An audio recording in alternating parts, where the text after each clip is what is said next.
Hello everybody, welcome on back to baseball here on youtube.com/SeanOsaurusRex. I'm Sean, and actually 5 nights a week we're streaming. Every night at 6 p.m. you do get fresh baseball, so that's exciting. It's a Thursday. Okay, Thursday. Good. Still have time to edit a video. Let's jump in. We got 4 games today for you. We have the Phillies taking on the Marlins. We'll head to Chicago to watch the White Sox battle the Royals. We'll head to San Francisco.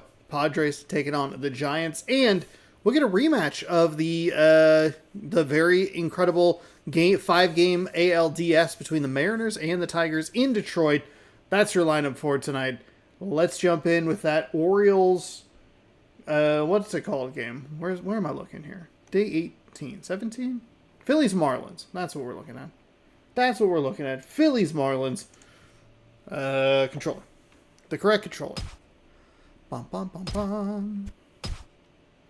How's everyone doing? Braves Nationals. No. Phillies Marlins. Okay, here we go. It's so weird to see screen tearing in Notepad, by the way, when I'm scrolling up and down. Carlos Silva taking on Derek Holland. Do this, and then we will switch to live chat. Make sure that I see all the messages, even the ones that make you kind of go, huh? Hello, how's it going? Bum, bum, bum, bum, bum, bum.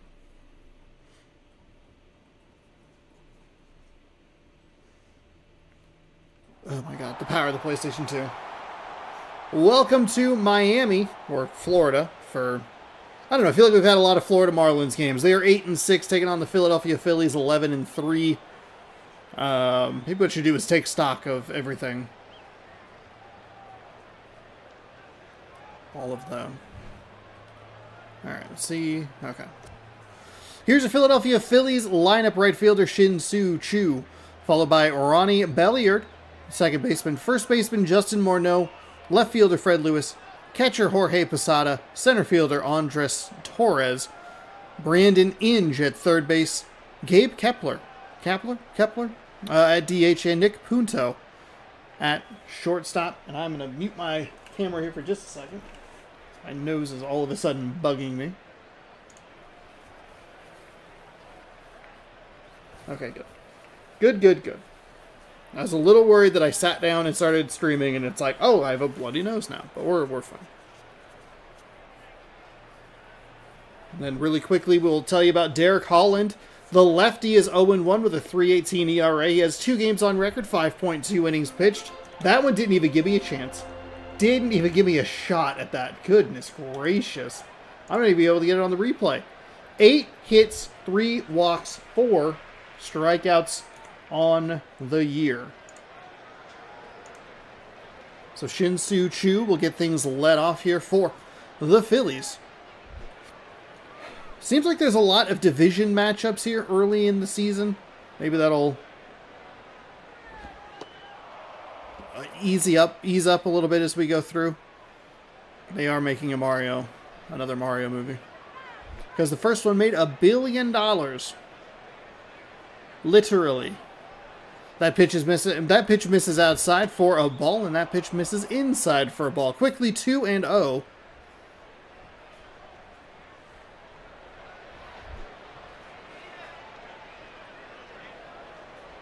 I watched that trailer on mute. I forgot that it was there. Strike 1. I feel like the Marlins are really missing out not wearing more of a colorful jersey rather than this ugly black jersey. That pitch gets the low inside corner. Strike 2. 2-2, and Shin-Soo Choo hasn't even...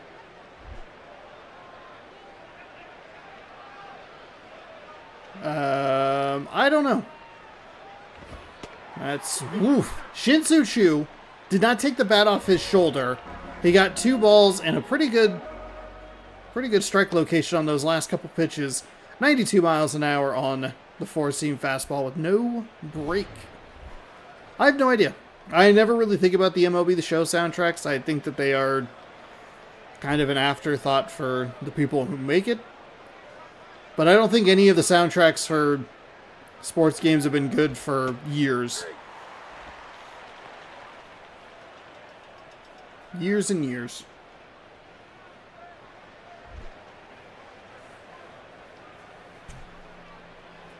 0-1 to the right-handed hitter. Swing and a miss, strike 2. This Marlins pitcher off to a good start.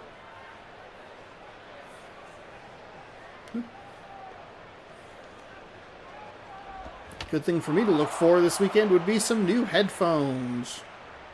Will I? Probably not.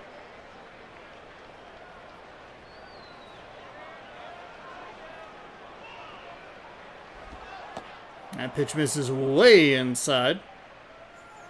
1 ball, 2 strikes.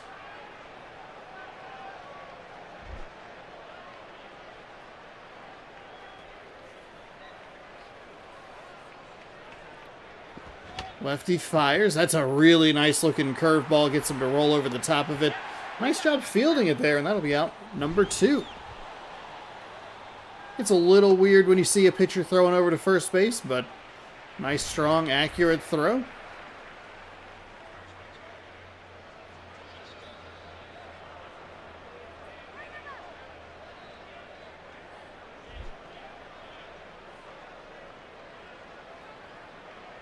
So a couple of lefties here at the top of the lineup for the Philadelphia Phillies, as that one is lined out to right field.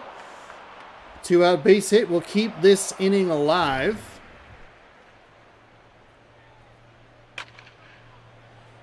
And a good job. That's good first pitch aggression. And another lefty hitter. Oh, this is an interesting lineup choice for the Philadelphia Phillies.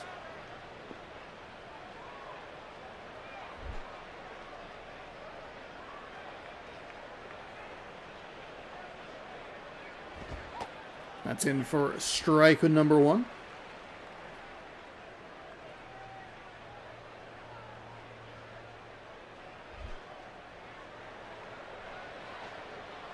One on, 2 away here in the first inning of our first game. The quadruple header, that's foul, just bounces over the third base line. Be interesting to see how aggressive they would have been with that runner on first. It's going to be kind of a slow roller out to left, but it wasn't going to get deep.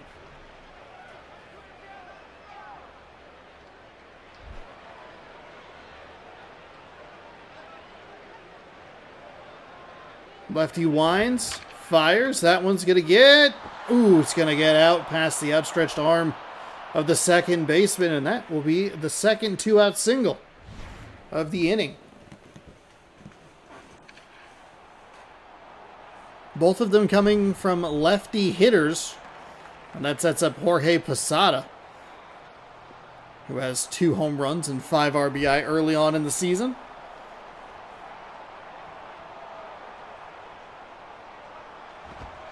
That pitch low, ball 1.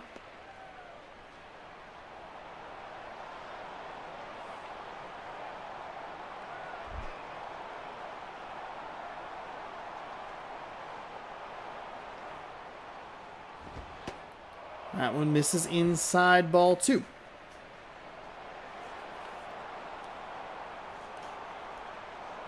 Yes, they already have a teaser trailer for that.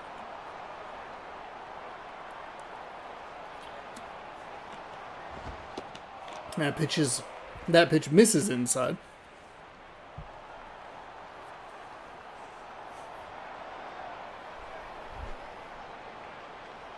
All right, is this a 3-0 hands off the controller pitch? It isn't, and it goes right to the third baseman, fires over to first, and that will take care of the Phillies in the top half. 2 hits, but nobody comes around to score.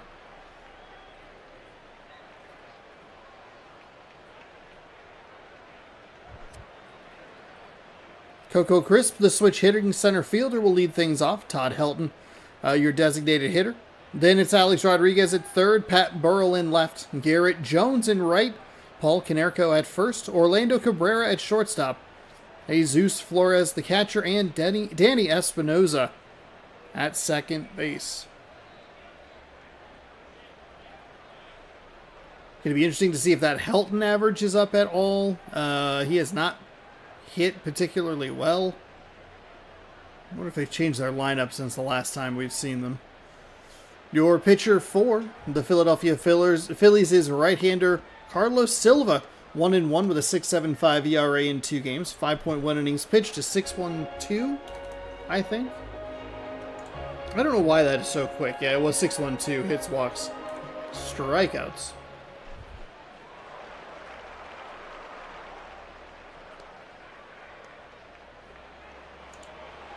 My last Toy Story came out in 2019. Coco Crisp, who I don't know that we've seen bat right-handed. I think every time he's faced a right-hander, so he's in the left-handed batter's box. Yeah, Pixar will keep just making sequels. Their original movies haven't done well, so we get sequels now. Yay! 0-1. Coming in, swung on and missed. 0-2 here to Crisp. Feels weird to say it without his first name. Coco Crisp. That is rolled over to the third baseman as he's firing over to first off 1 foot. And that is quickly 1 away. Pretty good pitch locations for the starting pitcher for the Phillies, Silva. And I do love, he's up to 286. That's not bad. Maybe he's maybe he's on a little bit of fire. Because you want Coco Crisp and you want Todd Helton to get hits for A-Rod, who's in the 3 spot. Nice take by Helton. Low. Ball 1.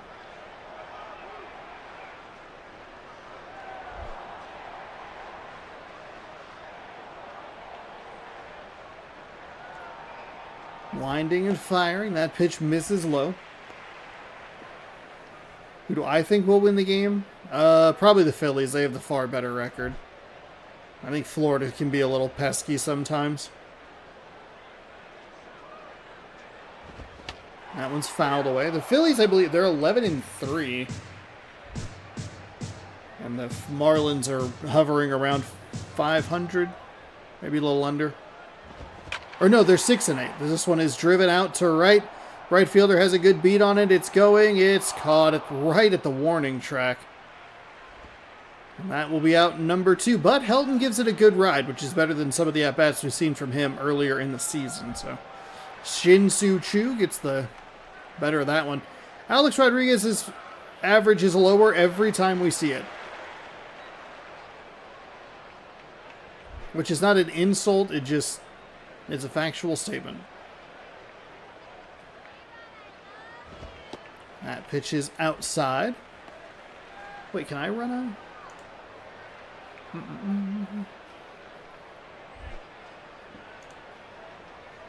No ad. Start a Q&A. Oh, I can start a poll. Oh. Okay.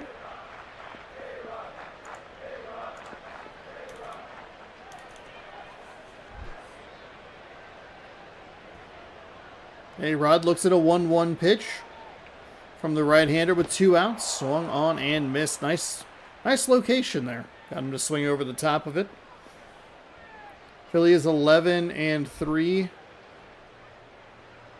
Close with Florida, 8-6. I was close. That one's low, but fouled away.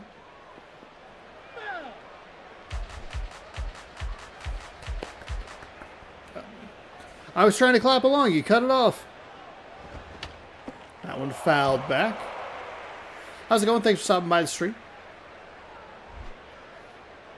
It's my favorite moment in baseball history.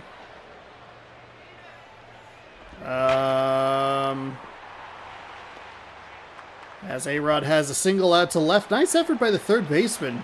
Getting up.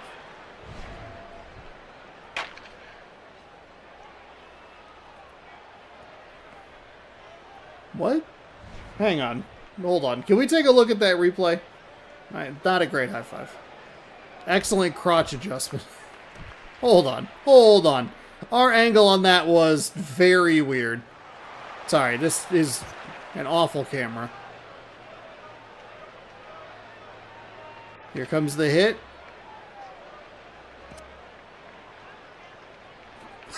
No. No way. It just went through his glove? Oh, come on. That should have been... This is my favorite moment in baseball history. That should have been an out. The inning should be over. Oh my goodness. Hopefully they'll issue a patch for that. Let's see. We'll mark that down. Not a hit. Maybe we can make that a short. That strike is in high in the upper part of the zone. Let's see. The day 17, I think I said. April 17th, yeah. It's about... What's the time code? 17 minutes-ish? Day 17, 17 minutes. Ish. That one is picked at first, so ball don't lie, and that'll take care of the inning. Torres, Inge, and Kepler coming up for... Needs a new glove. Just broke that one. Yeah, it's gone.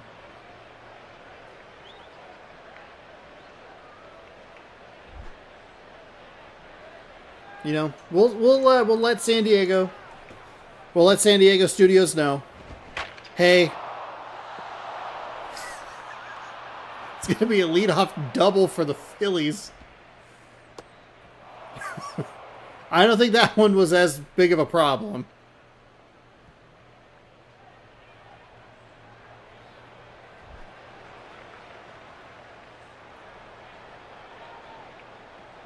Okay, they don't even have his name in the game. All right, cool, thanks.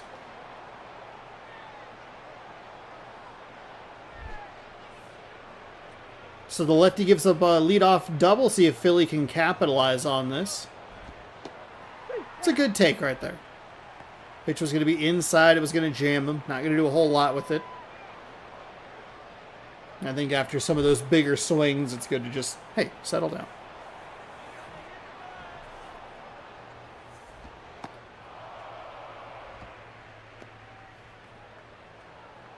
Thanks for stopping by. Have a good night. 1-1. Nobody away. That pitch is high.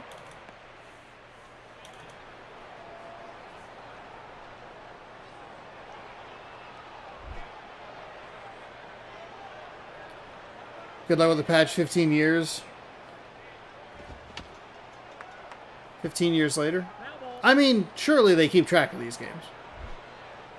The PlayStation 2 versions of it. I'll connect it. I gotta go buy the internet adapter. There is still like some funk in these games, like where the ball just goes through the bat. It's very odd.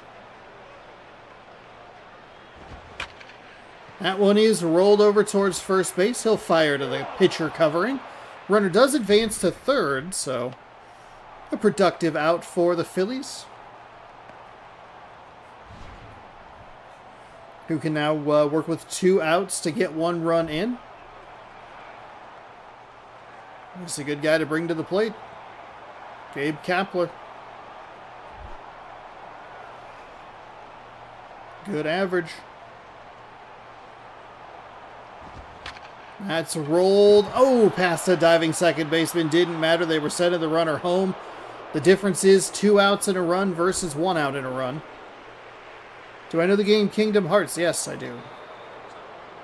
Nick Punto stepping up. Or stepping in. Climbing in. It's a weird way to phrase it. Climbs into the box. It's a flat ground.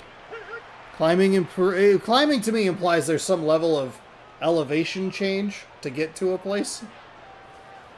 It's a flat piece of dirt.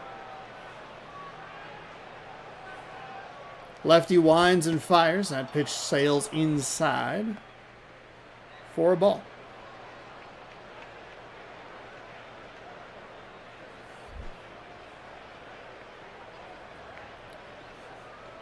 One and one with one on and one out in a 1-0 game. Top two. That pitch misses inside. Ball two.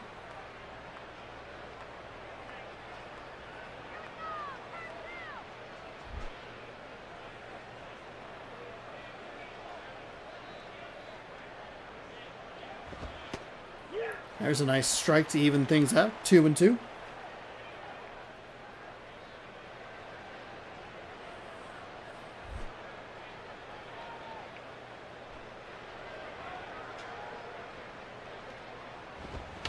That one rolled over. First baseman fires over. Back to first, and he is safe. Just got there by about half a step. Shin-Soo Choo comes back up. I don't think the bat left his shoulder. He took 2 balls to get ahead. 2-0, and then 3 straight strikes. I wish they would make pitching injuries more realistic. Tired of drilling the pitcher in the head as that pitch is inside. With a line drive and back on the mound 5 minutes later as if it wore off his shin. Yeah. The injury stuff is really weird because the game just doesn't seem to register them correctly. Because I've had players... What year was it? Let me think here for a second. 1-1. Lefty fires. That swung on and missed. There was a year I lost a pitcher who didn't get contacted like at all with the ball, and he like injured his shoulder or something. And it's like, what is happening? But then you're right, like, you know, if they get hit off the head, probably should have to come out and force you into more difficult situations. What year was that? We've had a couple of funky ones where it's like, seems like it's a fairly regular. But even if the players get injured, they don't like go down. That's rolled over to first base, and that will be out in number 3. But they score 1 on 4 hits, or 3 hits. Jones, Canerco, Cabrera. Actually, it was 1 run on 2 hits because they had 2 hits in the first. Yeah, they really should update their gloves. I don't know. Maybe it's an injury slider situation where you need to go in and tinker with things a little bit on the back end.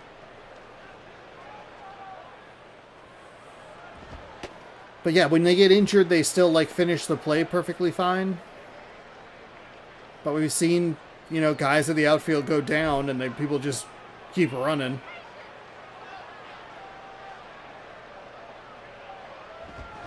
That is hit well, foul. Got a good chunk of it.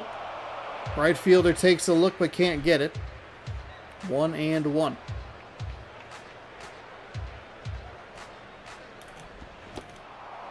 That pitch is swung on and missed. Strike 2.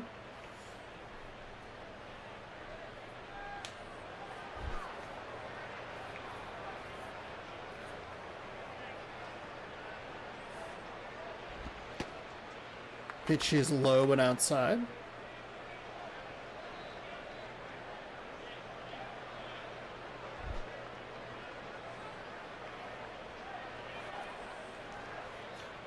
Here comes the 2-2. That makes it 3-2.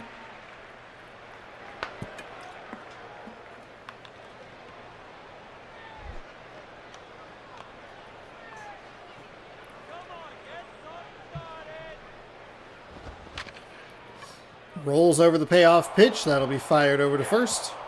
And that's out. Or an out. Cool idea.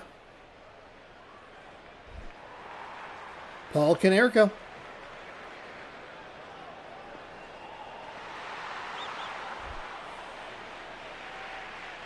That was just out number 1. I wasn't sure if it was out 1 or 2.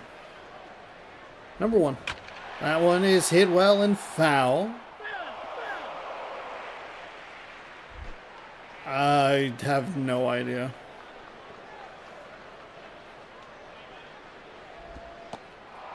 Right at the knees. Looked like that pitch might have been a little bit low, but the umpire gives him the call. That makes it 0-2.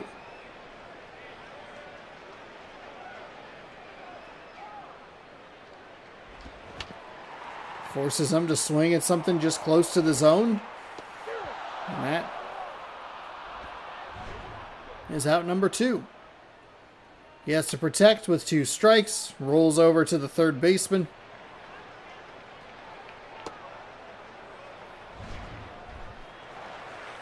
Orlando Cabrera with a .316 average. 3 RBI and a stolen base on the season so far.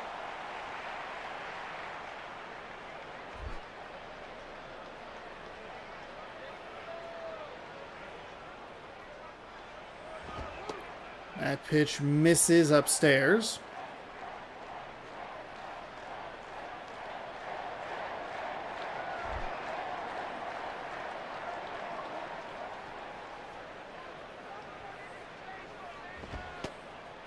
That's upstairs as well. 2-0.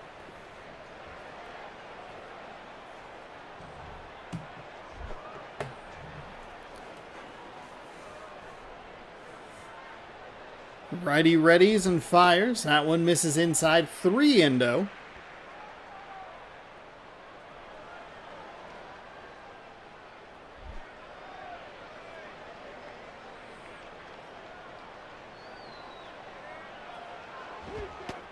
That pitch is in for a strike. Good take there.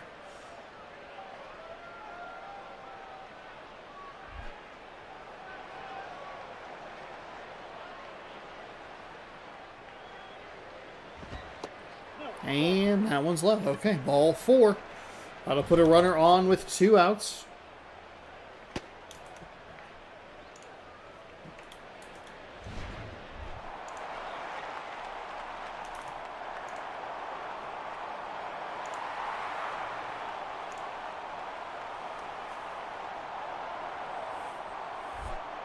So 1 on and 2 away here in the bottom of the second for Florida. How aggressive does this batter want to be? Takes that strike on the inside part of the zone, or plate. Oh, this chair is driving me nuts.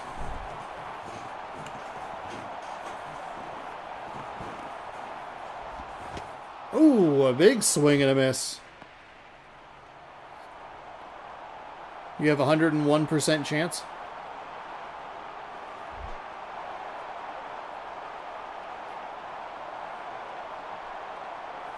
Oh and 2. Ooh, just misses outside. That's a bold take. Clearly has a better eye than I do.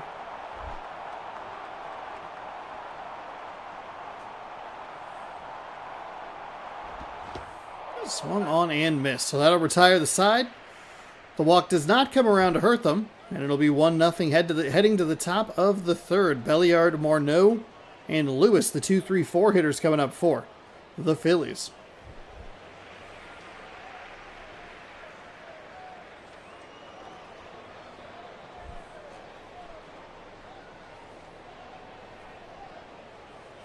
Lefty starts his third inning of work.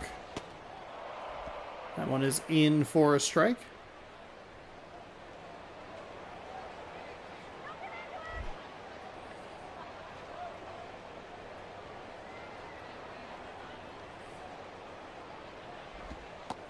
That is in.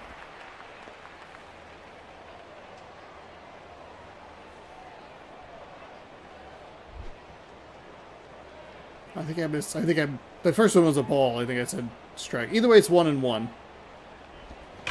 That one is hit well out to right, but the right fielder positioned perfectly and makes the easy grab. 1 gone.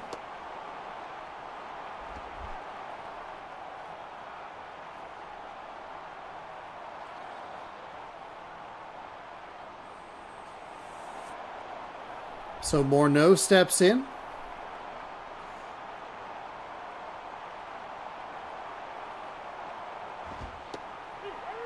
Looks to face, is facing the lefty again. Takes that pitch high and inside for strike one.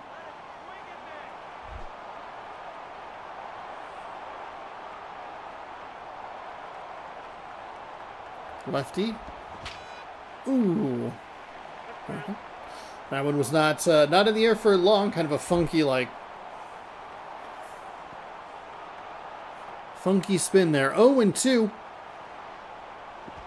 Catcher again sets up outside, tries to get to it, but drives it foul.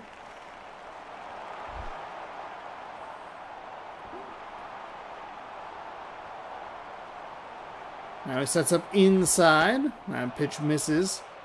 So he went kind of high inside, low outside, low and away. And then high and inside. Does he double up on the same location, or does he want to go... It looks like he wants to just kind of go low. Try and bait the swing, but a good eye there. That pitch was in the dirt to even things out, 2-2.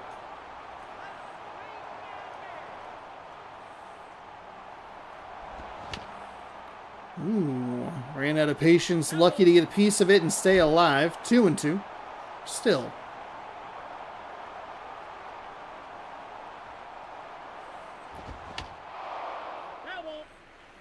Good long at bat from the Phillies left-handed bat.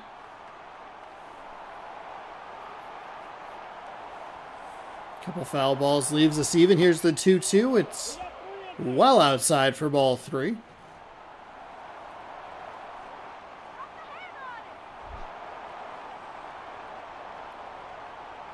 Shakes off the catcher. Readies and fires the payoff.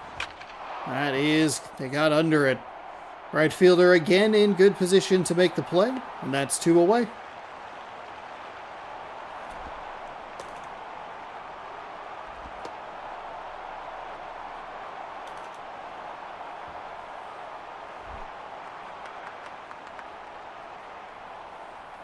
Fred Lewis is 1 for 1 today with a single.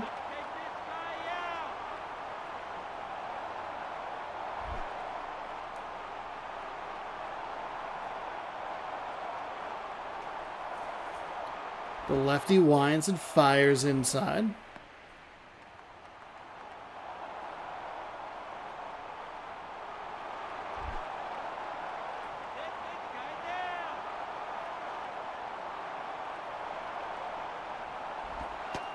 That one misses inside. Brushes the batter back. 2-0. That one's in for a strike right at the bottom of the zone to make it 2-1.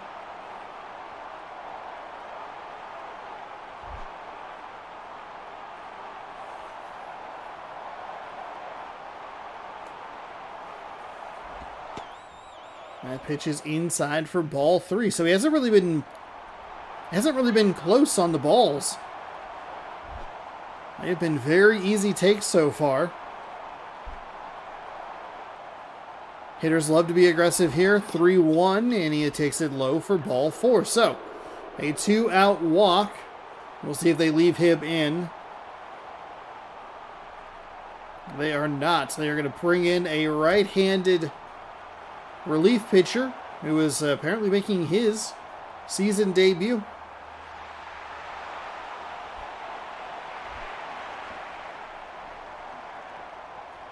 .435 average for Posada. Posada a switch hitter, I'm assuming. A little submarine action. Or I guess sidearm action.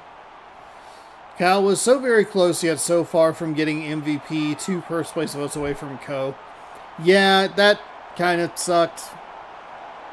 He had a historic season. I know people really like all of a sudden they're like, but the batting average. So they're trying to go first to third. Center fielder with a good throw in, but a good strong throw a little offline. I don't know.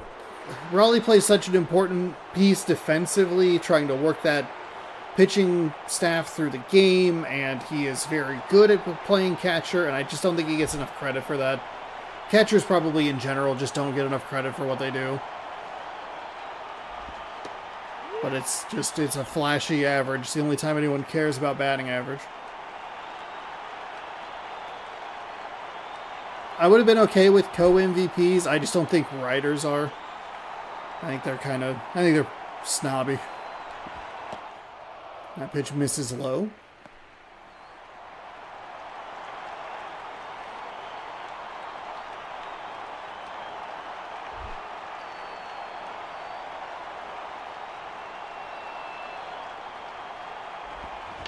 That one rolled over foul.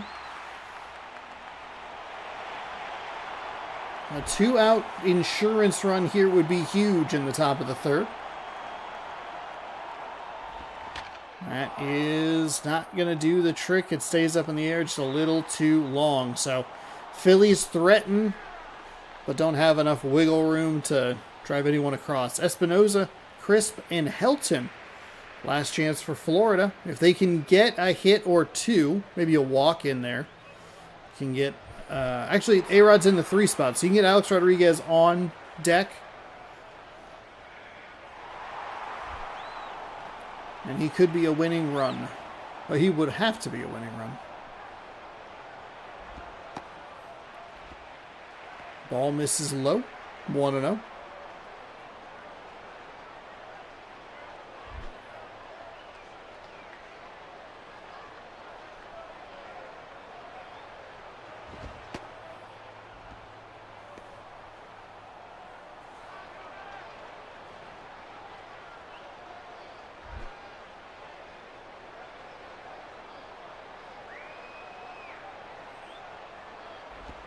Righty fires. That's picked cleanly by the third baseman, who strong arm throw over to first. That'll be out number 1. Coco Crisp not batting well. Does have a couple home runs, but that average not great. I mean, you can kind of make excuses in these 3-inning games for like maybe they don't get a lot of opportunities. He's the leadoff man. He's getting one guaranteed chance every game. That one misses.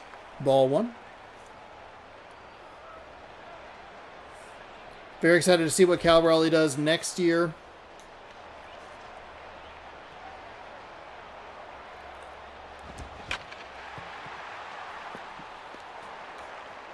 Nice job by Crisp there to shut me up.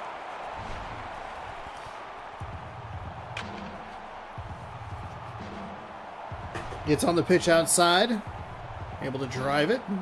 Pick up a base hit. So, that brings up Todd Helton.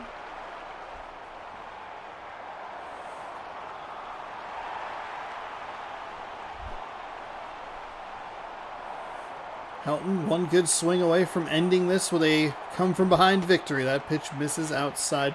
Maybe a throw out.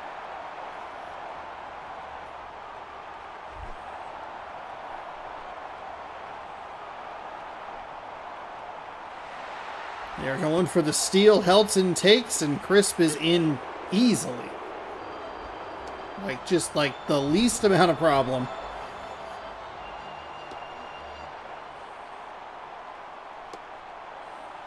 He touched the bag before the ball touched the glove. Yeah, I believe he did. Holds on.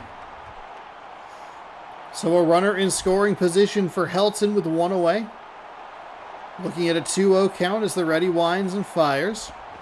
That is to the first baseman, so that'll be out number 2. Tying run 90 feet away. Winning run coming to the plate in the form of Alex Rodriguez, who has a season average of .364.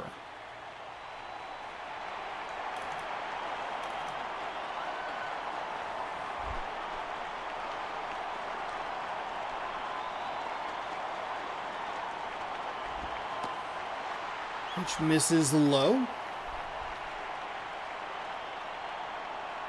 So he falls behind this batter as well. Fell behind Todd Helton. Able to still get the out. It's going to need to be a clean operation if it gets put into the field.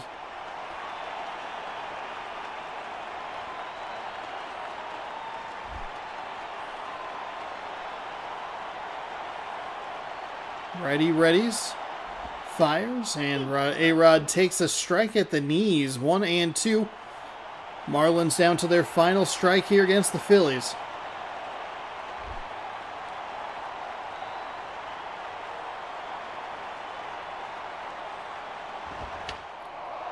A-Rod with a swing and a foul back. Stays alive, 1-2.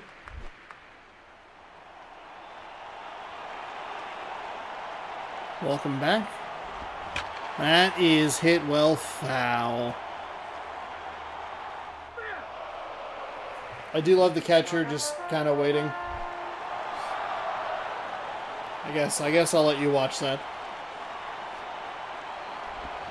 A-Rod strikes out swinging, and that will do it. Philadelphia scores 1 run, and that is all they need. Florida puts the tying run on third, the winning run at home plate. But can't come up with the hit that they need.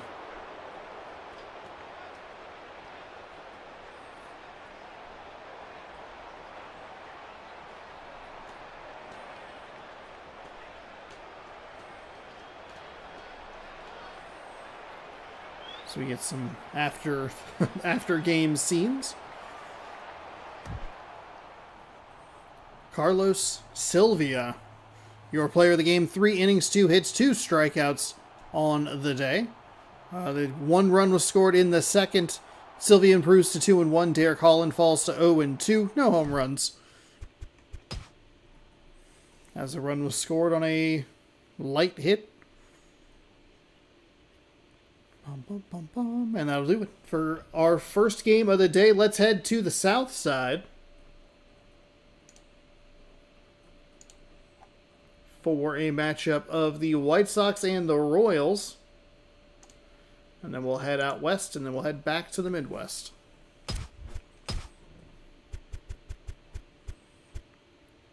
Okay, let's get you caught up on some scores. Yankees 5, Red Sox 0. As that series, is that split now? No. Yankees are up 2-0, so Red Sox will look to salvage tomorrow. Teams with opposite records now. That's a 1-0 win for Cleveland. We have the Braves over the Nationals 5-3. Rays over the Orioles 1-0. And then we saw our 1-0 game. Diamondbacks and Mets would be the next game up, but we are going to play the Royals White Sox, so I guess it doesn't really matter.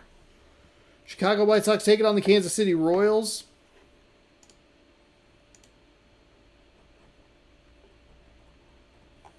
So I got to try and find the... Here we go. Get that thumbnail changed over.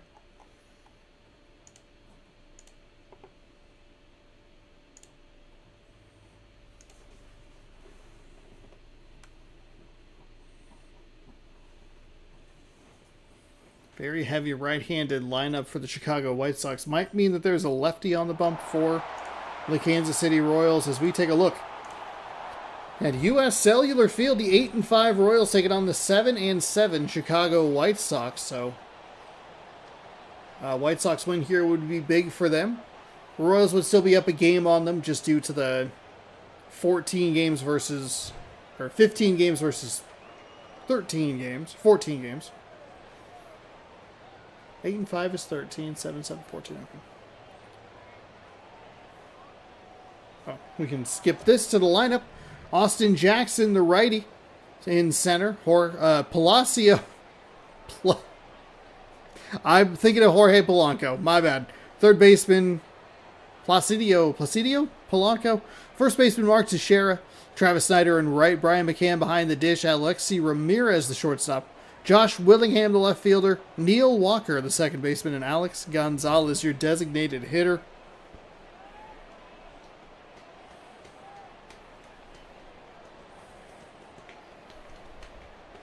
Majestic logo looked weird. Joe Blanton 0-2 with a 2.70 ERA. Pretty good ERA for that record.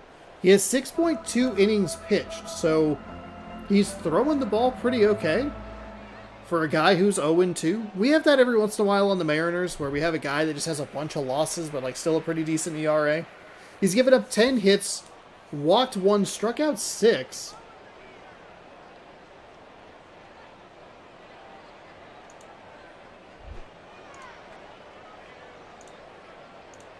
As we are set from the south side, White Sox Royals get things started with a ball. Wonder if this is just a case of like The White Sox just don't have the offense. That pitch is fouled away. So every run that, every one that Blanton would give up is just so much more detrimental than you would think. That one's fouled away. 1-2 the count. That ball's foul. No, I don't know what that is. 1-2. That one's popped foul. Really induced the swing, kind of auto swing mode there.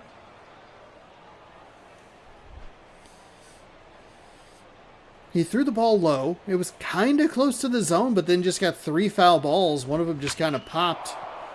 As the right fielder comes in, dives, but misses it. That's going to go all the way to the wall. It's going to be at least a double. He's finally got it picked up. It's going for a triple. That is easy. Didn't even probably have to slide, but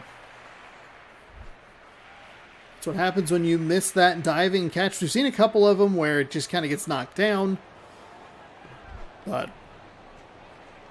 I got all the way to the wall. Center fielder had to cover it, and just like that, the go-ahead run 90 feet away. Granted, only the first inning, so maybe not the most dramatic situation.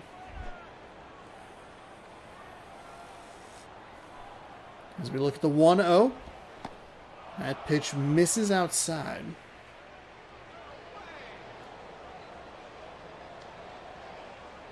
Have a good night. Thanks for stopping by.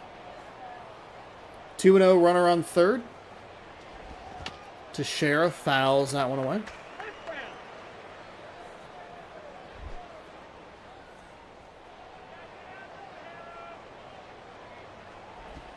That one. Oh my goodness.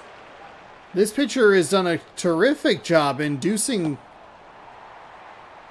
just horrible pieces of contact from the offense.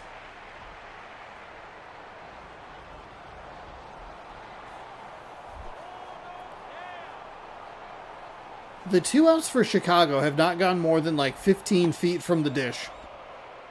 That's wild. And just like that, they're able to get out of this. Or a really good opportunity, to get out of this. That pitch does miss outside.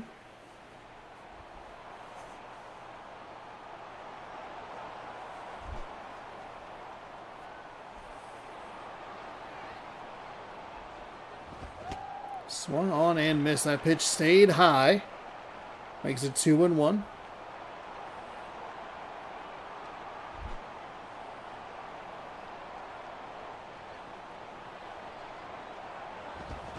Swung on and missed on that one. Evens the count at 2-2.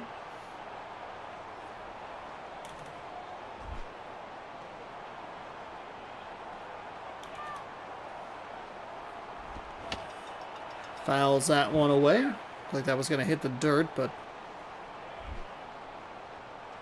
anything close to the zone is going to need to be a defensive swing at the very least. That one sails to fill up the count.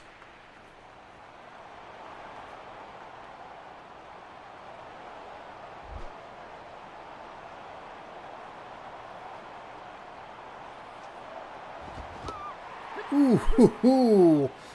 Went back to a similar spot, induced the swing. That wasn't going to do a whole lot. It was probably ball 4, but it's a swing and a miss. Kansas City gets the triple, but 2 outs in foul territory, no more than 15 feet from home plate. That'll bring up the Chicago White Sox, a hometown team. Lead off is B.J. Upton in center field. Right fielder Maglio Ordonez. First baseman Albert Pujols. Left fielder is Ryan Rayburn. Jeez Louise. I wanted to say Brian Abreu. It's not the letters at all. Scott Rowland's over at third. Yorvit Torrealba, the catcher. Ben Francisco, who should play for San Francisco, at designated hitter. Sean spells his name correctly. Rodriguez at second. And Jed Lowry at shortstop. I'm guessing a left-handed pitcher here with a straight righty, one switch. I just say righty. Jake Arrieta, 2-0 with no ERA. 2 games, 6 innings pitched. 4 hits, no walks, 3 strikeouts. Here's your Kansas City Royals defensive lineup.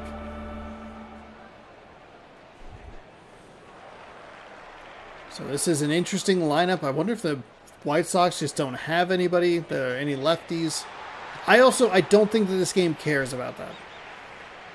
I don't know when advantage matchups really started to become a thing. I mean, it's something I think about when I'm playing MLB The Show 21 through 25, but it isn't another terrible, weak piece of contact. We have seen 3 pop-outs. That's the one that's gone the furthest from the plate, and it was 25% up the line. What in the heck? So 1 out for Chicago. That pitch is in for a strike.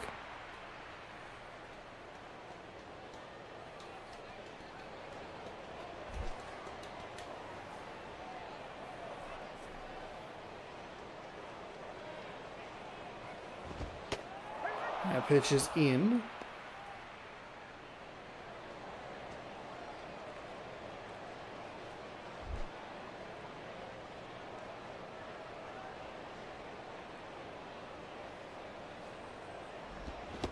Ooh, big swing and a miss. And that batter is set down on strikes. Albert Pujols led the National League with 1 home run, apparently. He has a .261 average.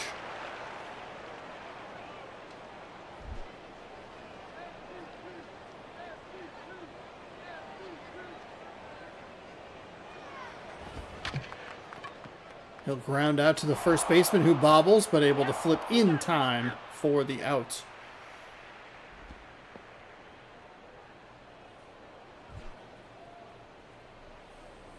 McCann, Ramirez, and Willingham coming up for the Royals. I got a little lost with where I was looking there.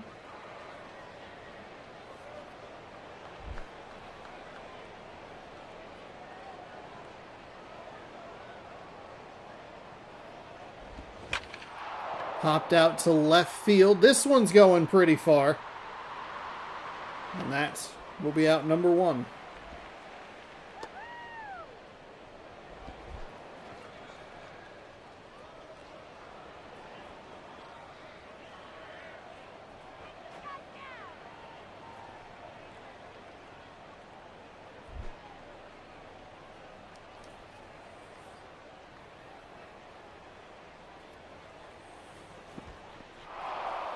Catcher just flat missed that pitch. 1-0 with 1 gone. A couple AL Central teams. That's in for a strike.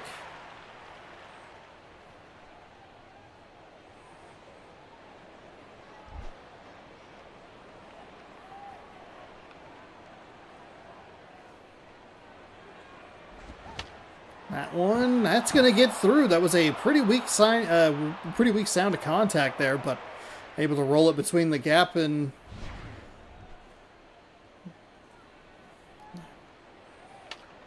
hit the gap between the third baseman and the shortstop.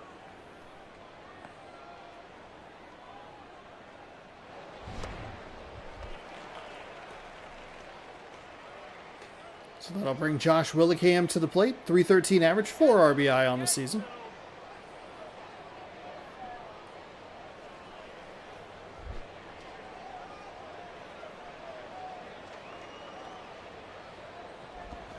That is hit well out to left field. Left fielder giving chase in foul territory, and it just gets out of play.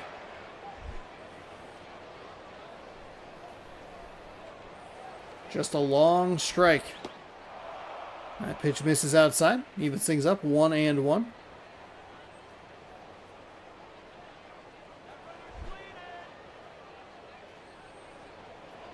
One on, one away.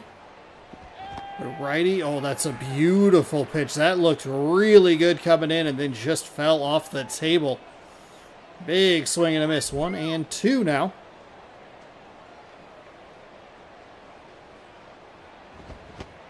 Oh, man. Just a little too swing happy there. Got fooled on the previous pitch, and that one was way inside.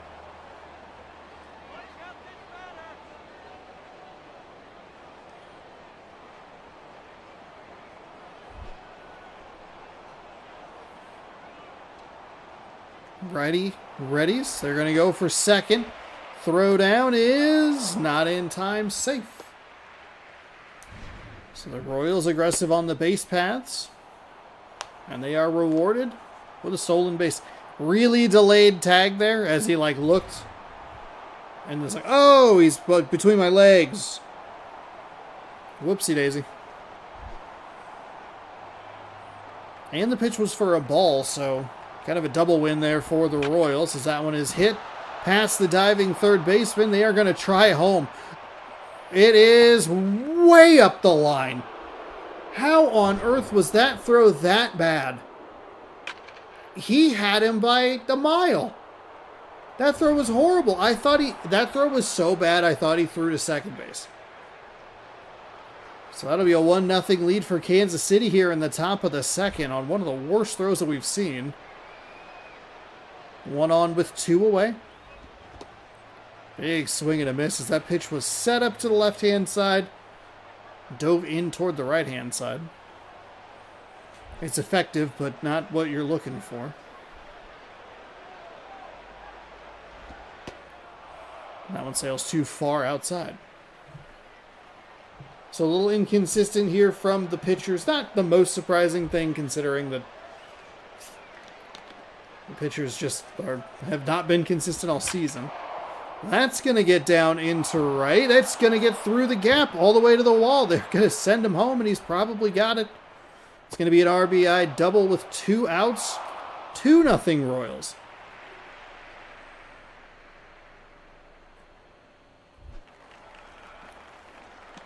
Austin Jackson 0 for 1 on the day.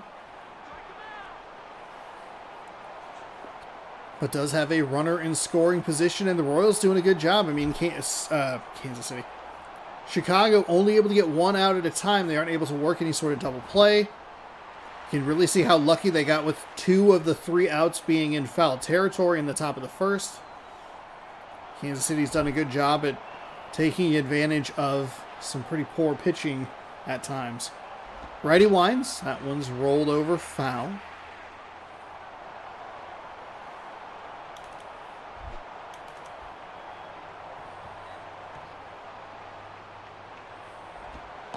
That pitch misses low.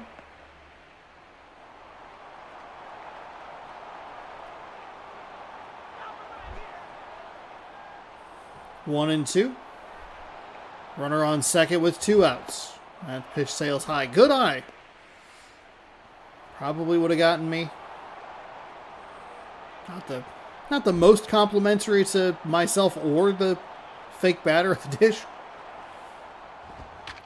That one is hit well, but foul. You can see not a lot of people up there in the stands in Chicago. Maybe just a graphical limitation or just a slight jab at Chicago not playing well.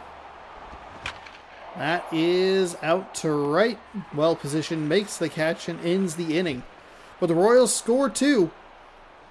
Rayburn, Rowland, and Torrealba coming up for the White Sox here in the bottom half of the second. Oh, and Rayburn was a Tiger.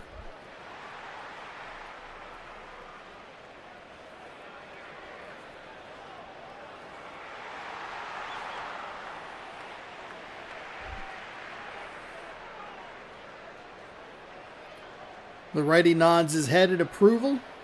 Catcher sets and the pitch is in, but swung on and missed. So kind of that pitch looked inside. It was probably going to be ball 1, but an aggressive swing on the first pitch means that it is 0 and 1. Pitcher winds and fires. Second baseman scoops it cleanly. Fires over to first quickly, 1 away, 2 swings, 1 piece of contact and an out. Second base sometimes doesn't make that play, whether it's a bobbled situation or in that case where they run over the top of it for whatever reason. There's another play right to the second baseman. He dives and can't get it, so Chicago puts 1 on with 1 out.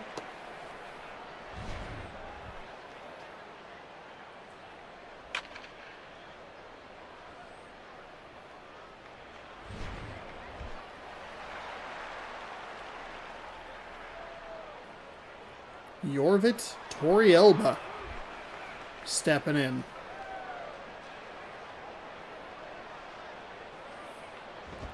Torrealba takes the pitch on the outside corner for a strike.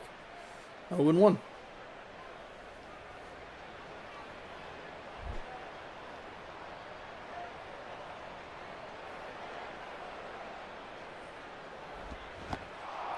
Ooh, big hack.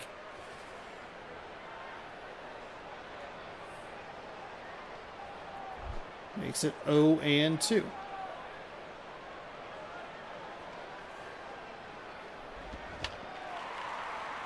That pitch stayed up in the zone, but the batter doesn't get a lot on it off the end of the bat for a foul ball. So it stays 0-2.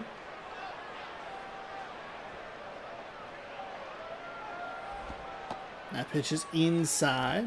Ball 1. 1 ball, 2 strikes. Thanks everybody for hanging out tonight.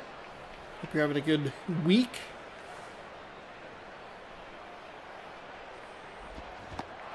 Oof. Some really big swings there from Torrealba. Goes down on strikes. And that'll put 2 away as that pitch was out of the zone. But had him going very early on the 79 mile an hour changeup. Ben Francisco batting .462 as a home run. Couple RBI.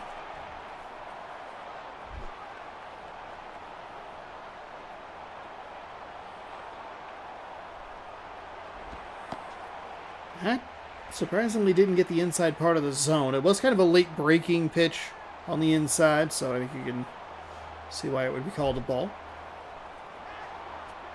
Kansas City only 1 out at a time here. They still have a runner on first. Chicago maybe could have tried to take a page out of the Kansas City playbook, try to get that runner in a scoring position, but also might not have the speed for it. 1-1. That one is going to be popped out towards right field.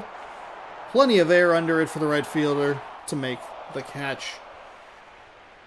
So they pick up a hit, but can't do anything with it. Polanco, Teixeira, and Snyder coming up for the Royals, looking for some insurance in the top of the 3rd.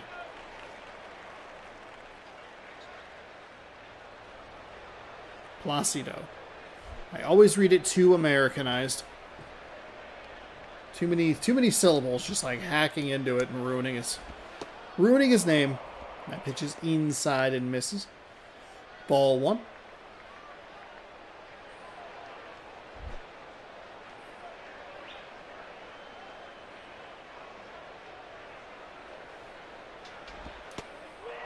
That pitch is high. Interesting. Sailed just a little bit on him.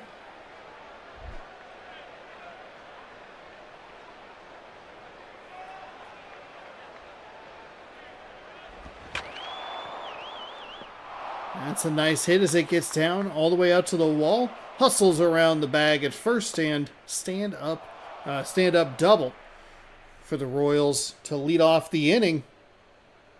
We're starting to see this pitcher a little bit better. Mark Teixeira is 0 for 1. It's the second time through the lineup, so that might have something to do with it.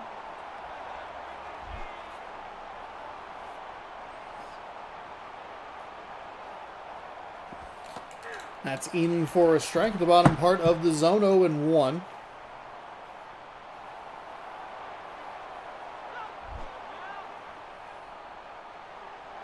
Two-0 game here. No balls, 1 strike. Nobody out. Teixeira takes a strike high inside. That 2 is like coming off the jersey. So 0-2. That pitch misses.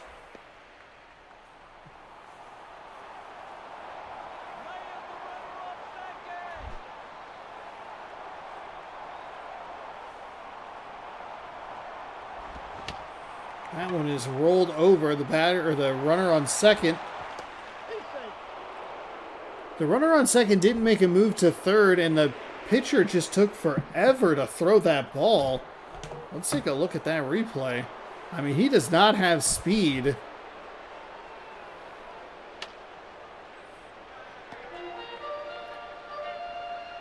Steps, you can see him double tap it in the glove. 1, 2. I mean, there's a couple extra steps in there, sure. But if you get the ball out of your hand just, I mean, any quicker.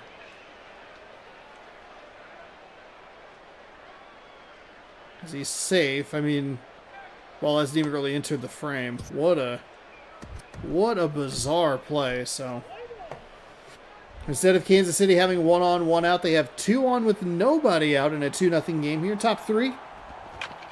That's hit up the foul. Up the line, but foul. That's what I'm trying to say. Skipped a few words in there. Unintentionally. Happy 7-11 minute for all of you out there. If you subscribed, thank you. If you were watching or are watching. And if you subscribed from a random different video, thanks all the same. So 0-2. Good job to take that pitch outside for a ball.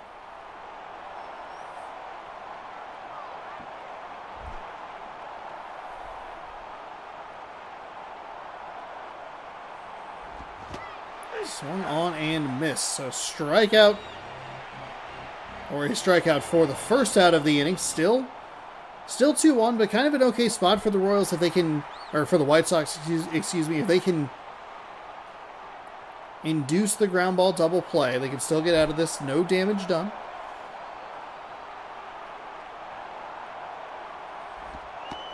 Just kind of some unnecessary stress. That pitch is in for a strike.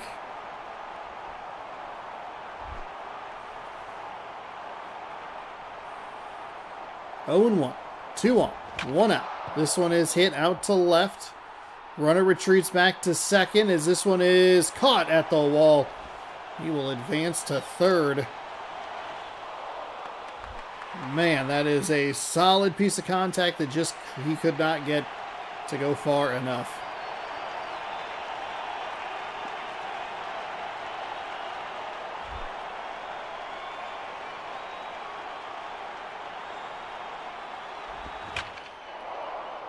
Nice swing on that one and foul.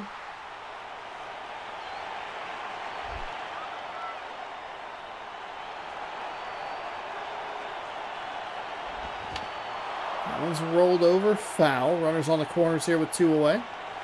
They were able to do some damage in the last inning with 2 outs. They're going to be down to their final strike in this at-bat.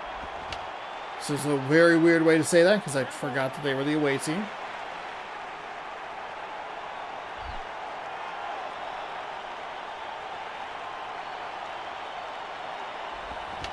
That one's rolled over, foul.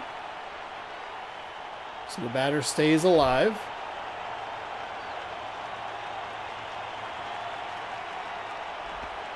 That pitch misses outside and low.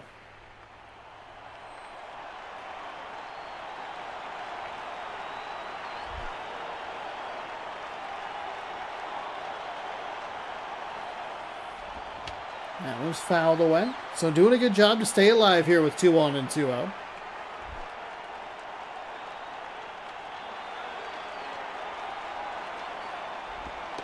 That one stays high. Picks up a ball.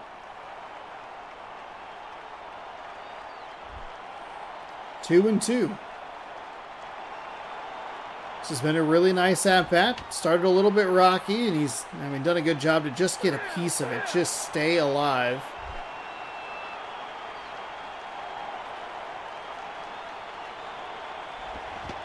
Ooh, but finally breaks down and swings and gets the miss. So 6 hits for the Kansas City Royals.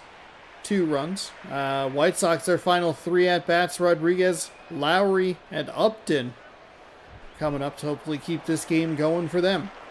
Sean spells his name correctly. Rodriguez has a .231 average.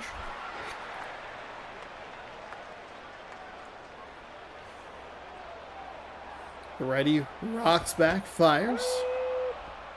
It's a called strike.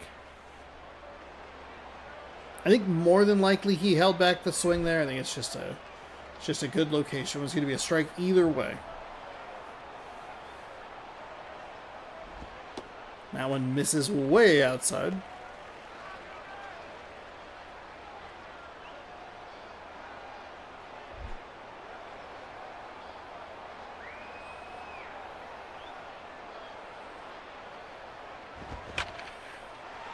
Gets a piece of contact, or gets a little bit of wood on it, but it goes foul. 1-2.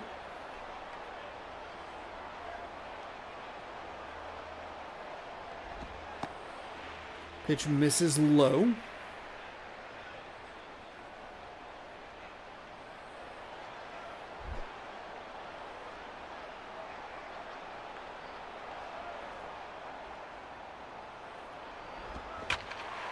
Fouled up the first base line.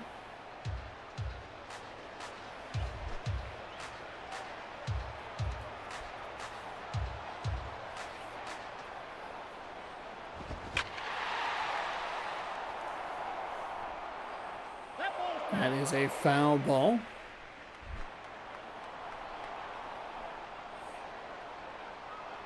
Two and two. That one misses outside, fills up the count. Couple of long at-bats. This first at-bat of the inning for the White Sox, the last at-bat for the Royals. A lot of pitches thrown between those two guys. Here's the payoff pitch. And he dumps it into left field. Is it going to get to the warning track? No. He will try to get to second. The throw is in, and he is out. Wow, aggressive base running from the White Sox costs them. They should have a runner in scoring position. It is or a runner on, excuse me, not in scoring position. This is kind of a funky animation as it comes in. He turns immediately. I think realistically that's the correct slide. If we want to take a look at that replay really quickly. The snap to tag is something that we haven't seen. I mean, this is just such an instantaneous... Everything about this is kind of funky and annoying because my controller's not great. So we get to zoom in here. Kinda. Oh, there we go. He kind of takes like a weird slide, but I think more importantly is just the turn by the second baseman. Especially hitting R1 as it comes in slow.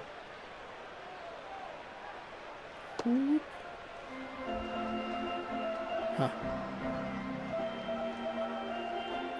Watching it in real time, it's such a quick frame thing. Probably should be a runner in scoring position. We'll see if it matters. It's one away. We could play pretend.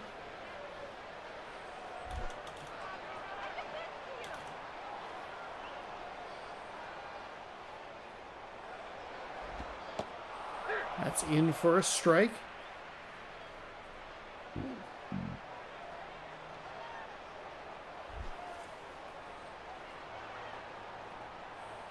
Shakes his head. Readies and fires. That pitches outside.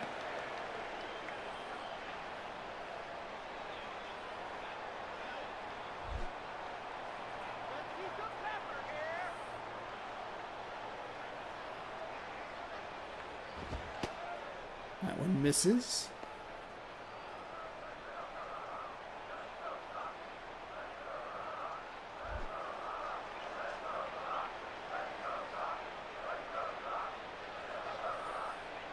Here's the wind. Fires and gets that bottom corner of the zone for a strike.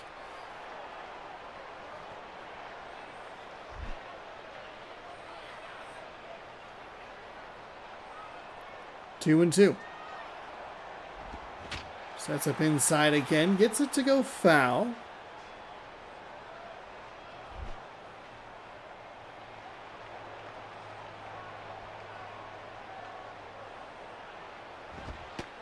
That misses low. 3 and 2. Couple of good at-bats here for the White Sox. A brutal animation for the base runner and a blessed animation for the Royals, depending on how you're looking at it. Here comes the payoff pitch. Gets him to swing and miss, so that is out number 2 for the White Sox. Still would be a runner on first or second. B.J. Upton with a 3.21 average.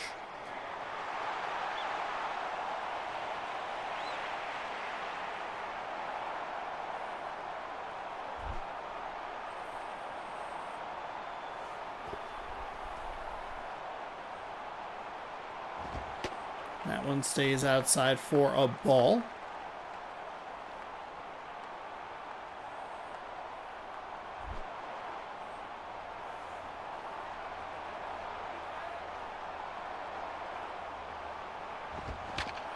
That's hit up the first base side. Foul. 1 and 1. 2 gone. Pitcher rocks and fires. That one is hit. First baseman snags it. And that will do it for this game. It is a 2-0 victory. So we're trending upwards. 1-0 to 2-0. Is it 3-0? Outfielders celebrate a nice win for Kansas City. Kind of funky, but in the 2 games that we've had today, we have seen the 2 funkiest plays of the season. Jake Arrieta is your player of the game. 3 innings, 2 hits, 3 strikeouts on the day. He picks up win number 3. Joe Blanton picks up loss number 3. Literal exact opposite records. As we get out of here, there's again your player of the game. 2-0 your final. Royals over the White Sox.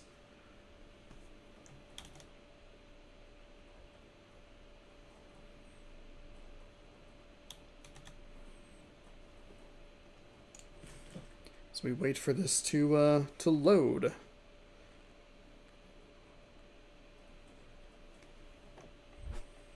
All right. Actually, here's what we'll do. Instead of worrying about the loading, we will save.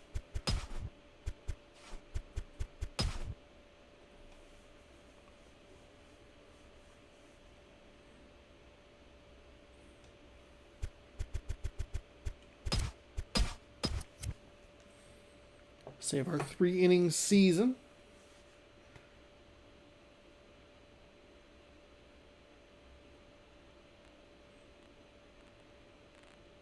Can I get a notification of my own video? What?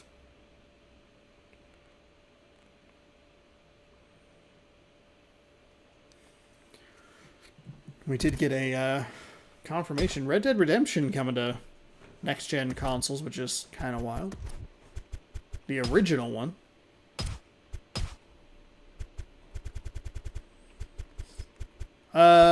So, quick catch-up on the scores here. The Diamondbacks pick up win number 9 with a 5-2 victory over the Mets. The Mets, again, they started 0-6, so they are 6-3 over their last 9 decisions, or 9 games. And the Diamondbacks improved to 9-7. We saw the 2-0 victory there, and we are going to head, I believe it's the second to final game. Padres Giants is next.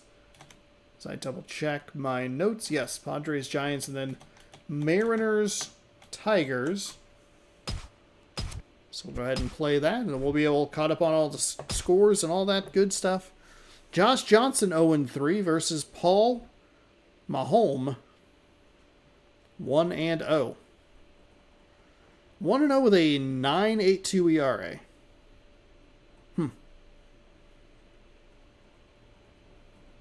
Oh, it's an opportunity for me to change the old thumbnail.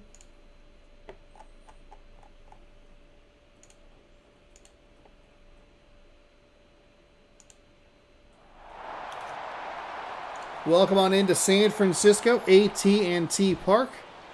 7-8 Padres taking on the 5-9 Giants. Padres, Rockies, and Diamondbacks more toward the top of that division. The Giants and the Dodgers kind of not like battling, but they are dealing with the last couple of spots with losing records. Andrew McCutcheon's going to lead off for the Padres in center field. Alcides Escobar, the designated hitter. David Wright at third base. Justin Upton, right fielder. Justin Saltalamacchia, I forget what the first name is. Saltalamacchia, though. He's a switch hitting catcher. He will be followed by James Loney. Left fielder Bobby Abreu. Shortstop J.J. Hardy. Second baseman Eric Young Jr. And we look at Paul Maholm 1-0 with a 9.82 ERA. 3.2 innings pitched in 2 games. 7 hits. 7.32, 7.23. What is it? Which one is it where 7.32 hits, walks, strikeouts? So more walks than strikeouts. A pretty high ERA.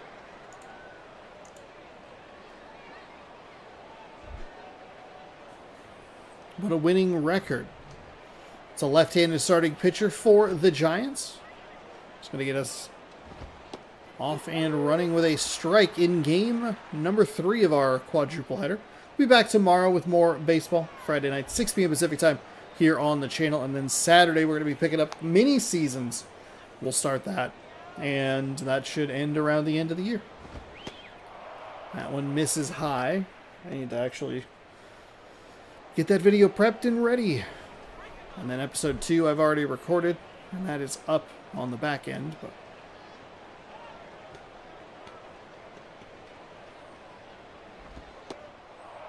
that pitch misses, so 2-1.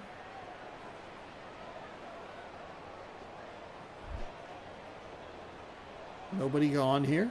Just underway. Lefty slides, winds, fires. That one misses low. And a very patient at bat for the Padres. Which is what we saw a lot more of toward the end of that White Sox Royals game. Just long, grindy at-bats. That's a walk. Took a pitch on the outside, which this game is a little inconsistent with. Just it seems like it really likes to swing 3-1. But didn't. Rewarded with a walk.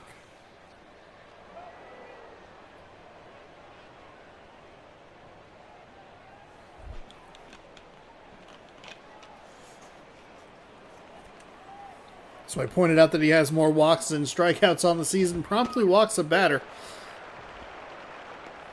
But starts strong in this at-bat with a good, strong fastball. In for strike 1.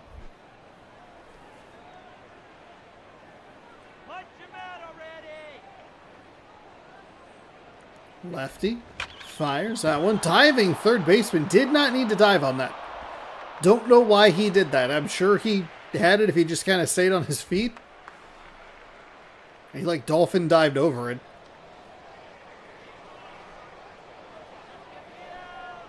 Oh, they have the fryer on their sleeve.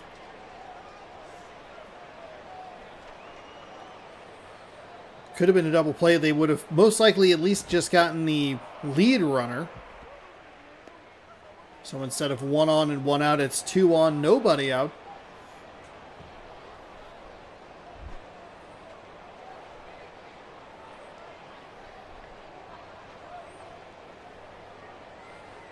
Lefty sets, fires low.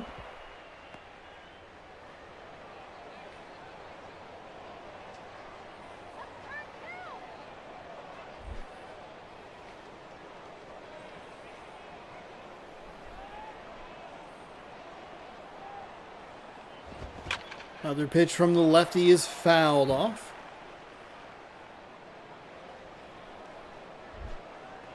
Two and 1. Oh, it's Black Ops 7 release night in like an hour and a half. That is out to first base. The momentum kept him from being able to get back to the bag. It was going to be a really tough play.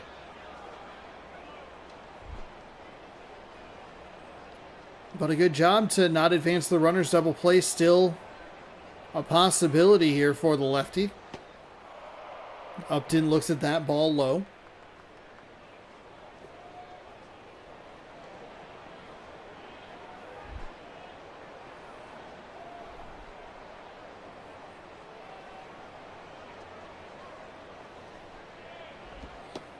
That one misses low as well.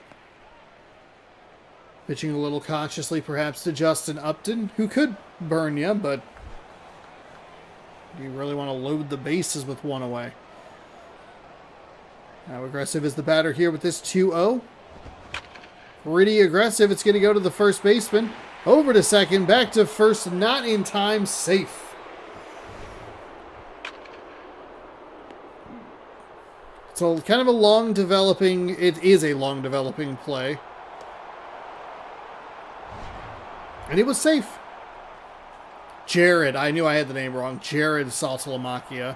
I apologize. 3 home runs, 7 RBI.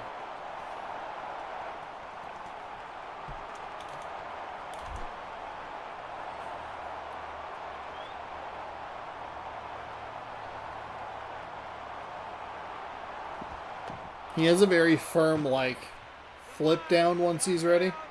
With his left hand, he just...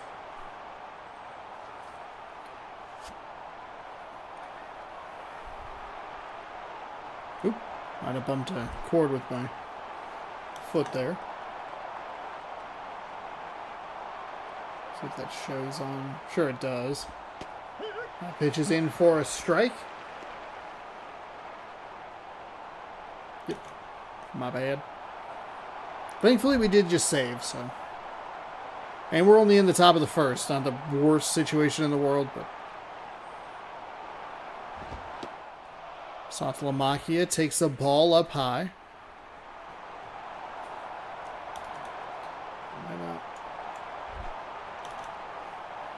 Might have been a little further behind in my video feed than I realized. Pitch is ready and fires. This one's strong up the third baseline, but hooked foul. Into the stands. 2-2 with 2 on and 2 out here. Top 1. Giants Padres. That is hit well out to center. Center fielder with plenty of time. That will do it for the inning. So the Padres threaten, but a nice play at first helps limit the damage. Martin, Zimmerman, Crawford. So there were a couple of nice plays over at first. Russell Martin is the catcher for the San Francisco Giants. He'll be leading off, followed by third baseman Ryan Zimmerman. Left fielder Carl Crawford. Right fielder Lou Montañez. First baseman Mitch Moreland. Center fielder Nate McLouth. Second baseman Mark Ellis. Shortstop Edgar Renteria. Designated hitter Chris D'Onofrio. And this lineup would probably lead you to believe that it's going to be a lefty on the mound, but again, it just does not matter.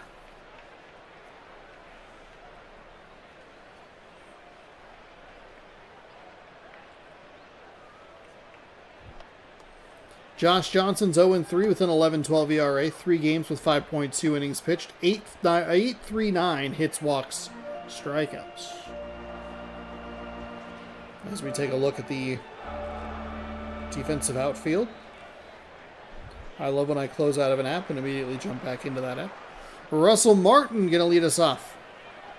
As we know, because we read the lineup.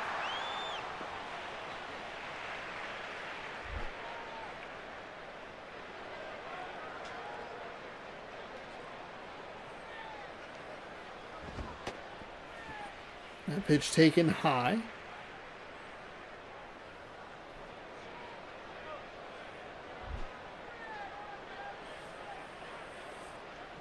So 1-0 count to the righty. Big swing and a miss there.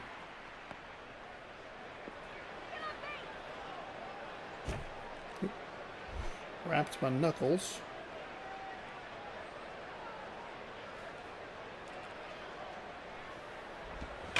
That is hit well, but foul.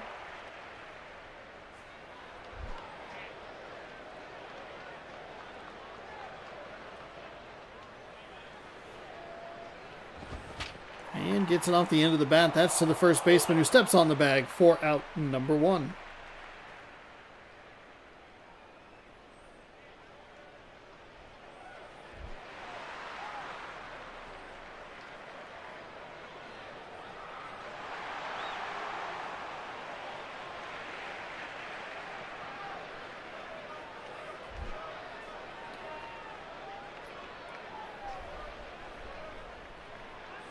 Johnson readies and fires. That one is hit well.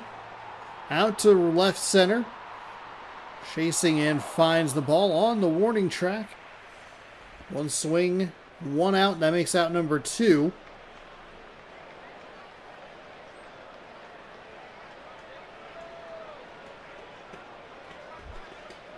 That'll bring in Carl Crawford. 364 average, 2 home runs, 8 RBI.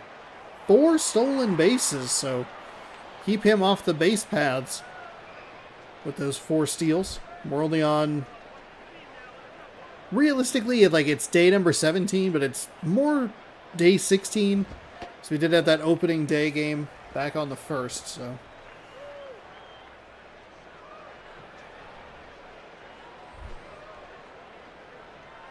One of the higher stolen base counts that we've seen. Might be the highest in the majors. I don't remember that statistic being particularly high.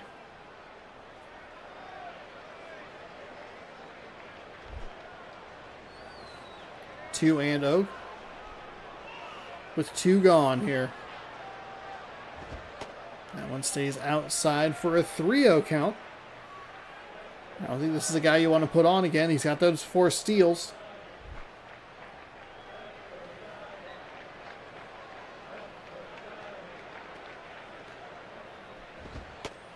And takes ball 4. Okay, a little surprise. Sometimes in the 3-0 counts, you see the pitch expand, the zone expand a little bit. I mean, that was a strike.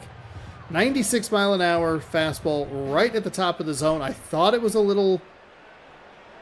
It was very surprising that that was called ball 4. Now to bring in Lou Montañez. Montañez. Yep, it's me again. Very American as I have to hit the syllables. Syllables.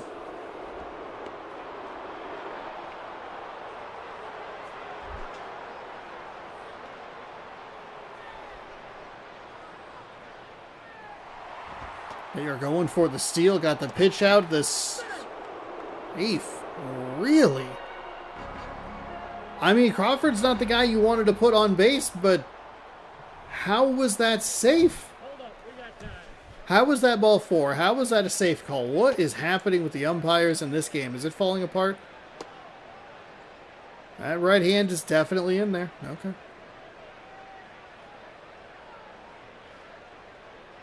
Hold on.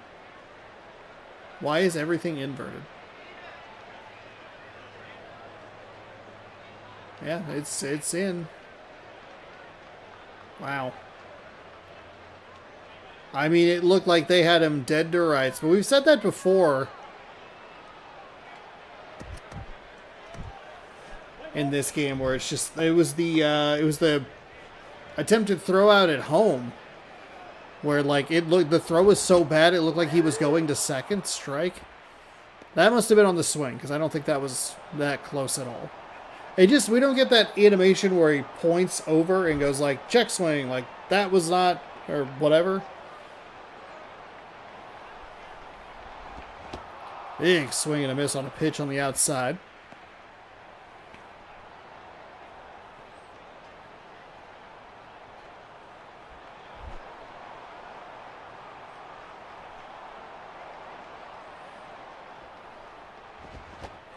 And a big swing and a miss ends the frame.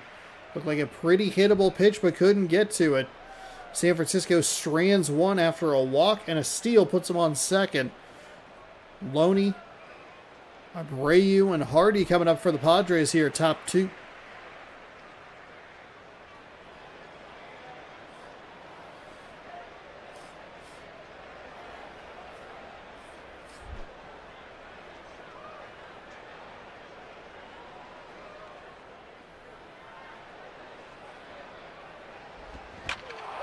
That is hit well out to right field.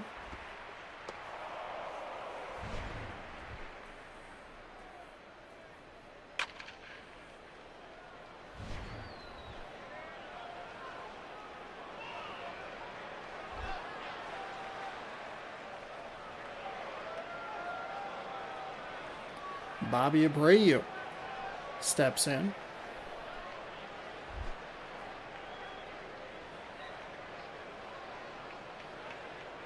Lefty ready to face the lefty. Abreu off the end of the bat. Lucky for him goes foul. Otherwise that is a double play.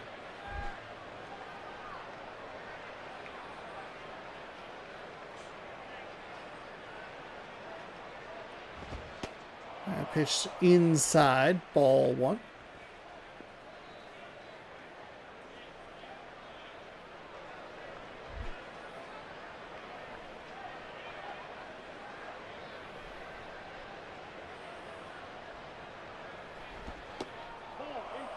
That ball's inside. 2-1 with one on.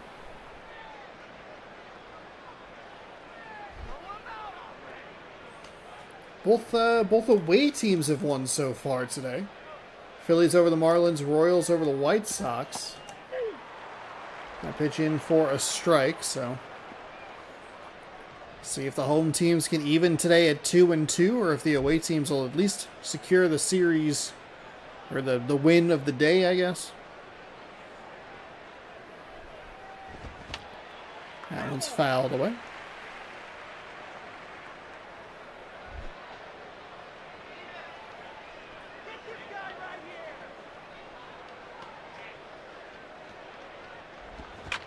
That's hit up the right field line.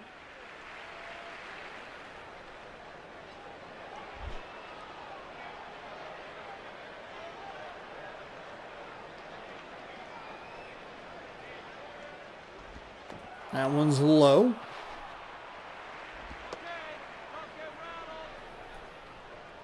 Runner back in time. Nicely blocked by the catcher.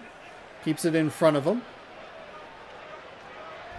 So it is a full count with a runner on, so we will see some movement. And we actually did not, because the crowd did not jump up and cheer, but it is a walk. So a hit and a walk for the Padres sets them up on first and second, with nobody gone here in the top of the second. J.J. Hardy, a good guy to bring up with a 400 average, only 1 RBI, so not maybe getting a ton of opportunities to drive in runs while still hitting well. Or he's moving runners from first to third, maybe. I don't know, you know. We're not watching every game for every team.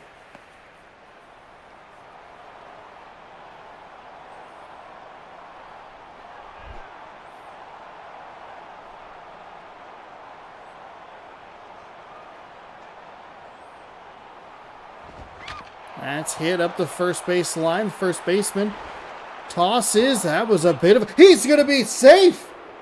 Oh my goodness, it was a high underhand toss. Oh, wow. Oh my gosh.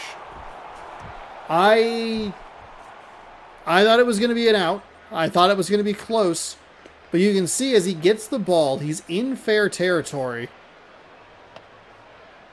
So it's 1, 2, 3, 4 with that little hop. But then just look at how high this toss goes. As it's up there for way too long. And they missed the call. Oh my God. Oh my God. He's out by a step. And they called him safe. That's unreal. Even in... Oh my goodness. That's 2 today. Wow, that one might be more egregious than the last one. Wow.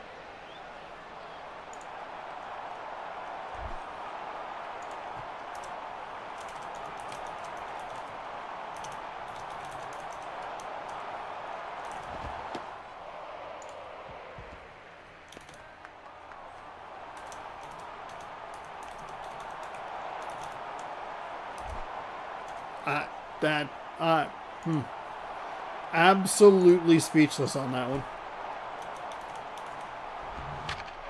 That one's hit well, but foul. That looked funky in real time.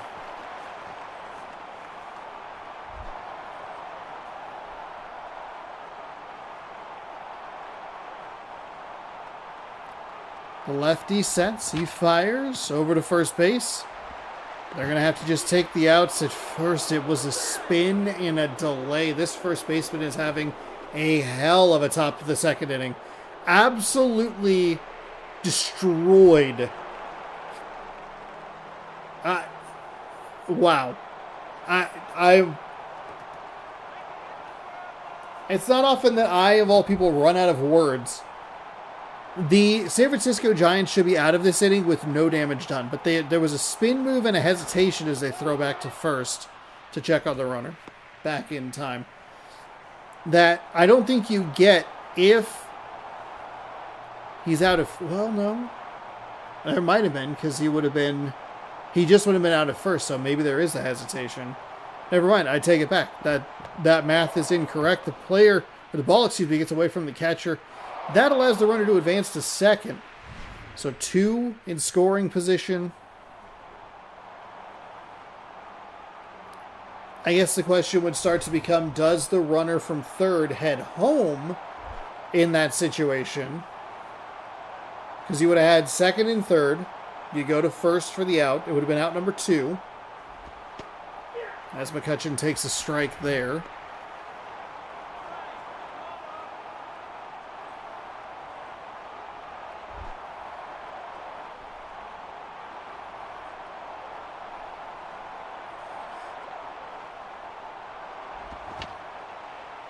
That one is fouled away. Off home plate. 1-2. 1 gone here for the Padres, now leading 1-0. It's a big swing and a miss from McCutchen, and that's a huge out number 2. Now if you take... Oh, man.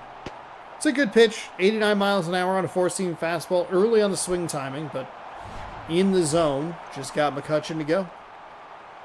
Alcides Escobar. We corrected our pronunciation of the names. Pronunciation. 0-0, 2 away.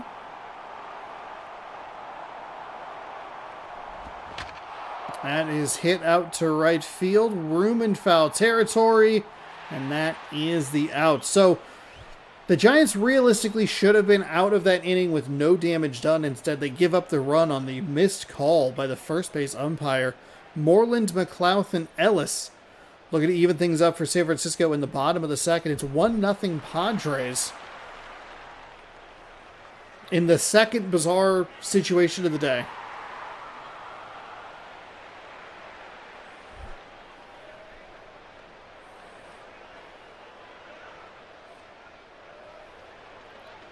Righty winds, he fires, and that's a good way to get that response inning started. Lead off single, first hit of the day for the Giants.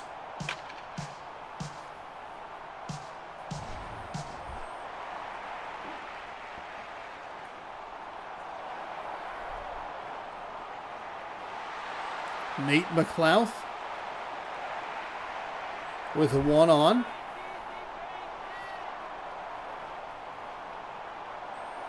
Steps in, looking for maybe a big swing. Instead, it's fouled back.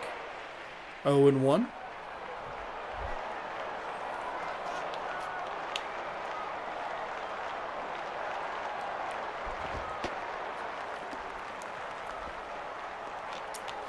Pitch stayed a little bit high. That top of the zone seems like it's been a little funky today.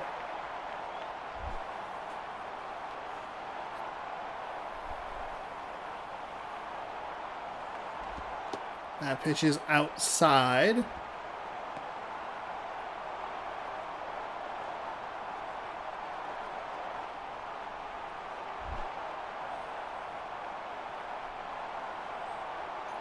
Two one for the righty. That one's in for strike 2. 2-2. Nobody out, 1 on. Padres lead 1-0 in the bottom of the second. It's game number 3 of our quadruple header. We're heading out to Detroit after this. Mariners, Tigers. As the pitcher checks on the runner at first. Back safe. Safe. Ow. My hand.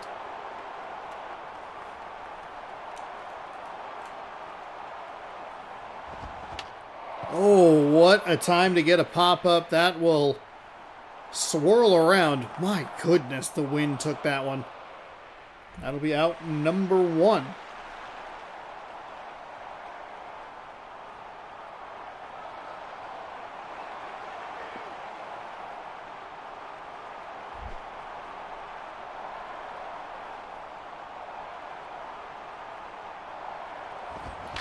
That is hit third base side. He's going to be late on the throw to second, so instead he just goes to first. takes the sure out there.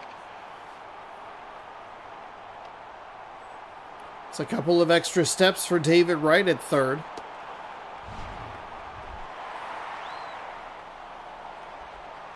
Edgar Renteria. He can get something down in the outfield. He can tie this game up. Instead, it's going to be rolled at the third base line. He's going to try and hustle his way to first. He's out! Out by about a step. San Francisco collects a leadoff hit, but doesn't do anything with it. Wright, Upton, and Saltalamacchia coming up for the Padres, who lead 1-0.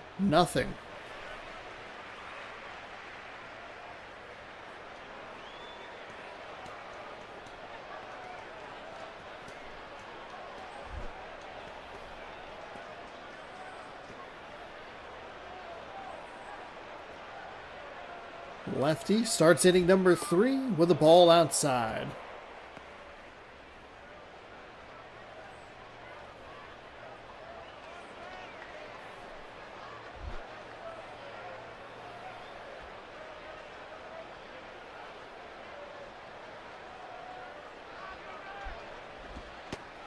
That's in for a strike.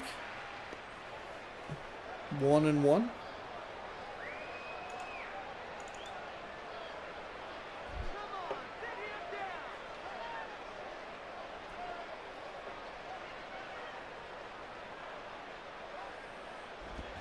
That is hit well, but foul up to the...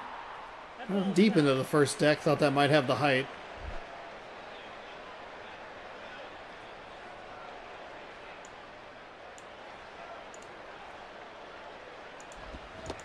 Swung on and missed, so sets him down on strikes.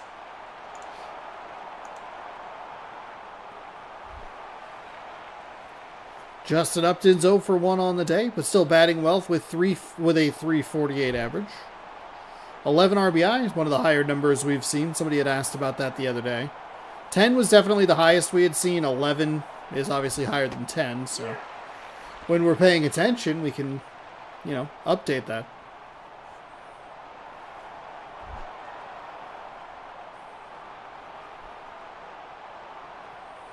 Oh and 1. That pitch misses low. That brings the count to 1-1.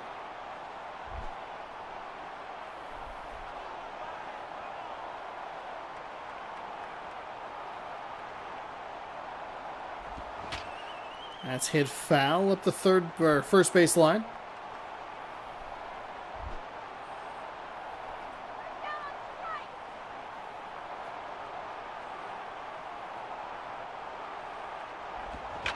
That is foul up the third base line, so my commentary was just a little ahead of the actual game that I am watching.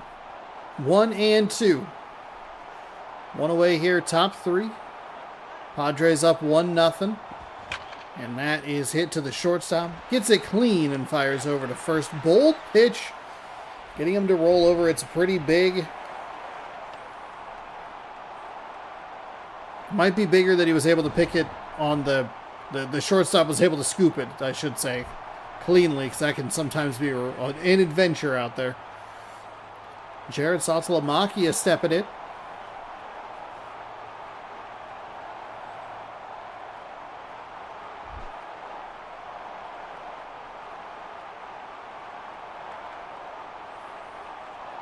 Lefty readies and winds.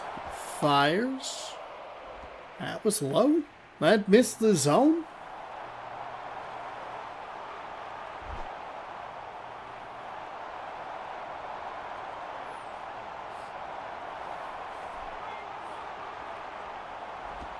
That is hit well out to left, but not well enough.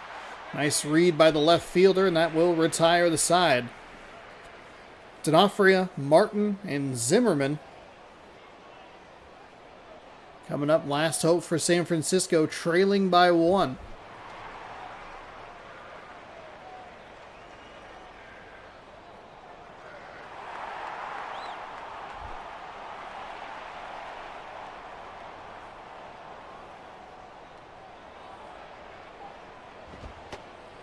That pitch is outside, ball one.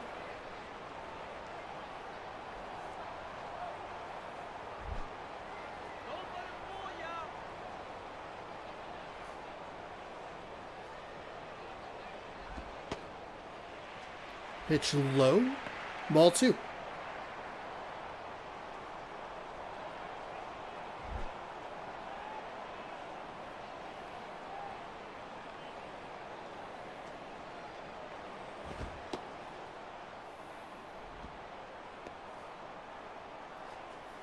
What's going on with the game today? What is happening? That must have been outside and we have a bad look at it from our angle. That looked like strike one. Okay. Weird. It's just been a very inconsistent situation today. San Diego honestly shouldn't even be leading by one, so that's how weird it is. That's a strike at the bottom of the zone.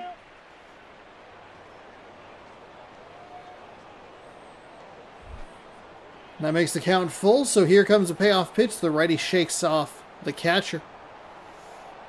Readies and fires. That is going to be hit right between the pitcher's legs.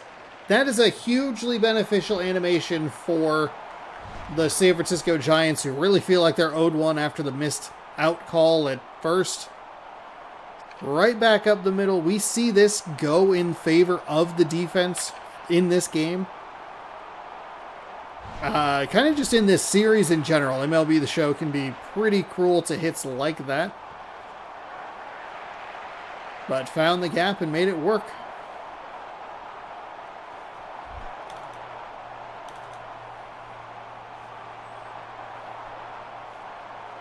So here's a single from Martin, who takes a ball inside. One swing can end it. And you like your chances if he can hit it out to Triple's alley. But it's a 1-0 count, nobody gone. That is going to be to the shortstop, who fires over to second, relays to first, and that is a double play. An absolutely killer double play.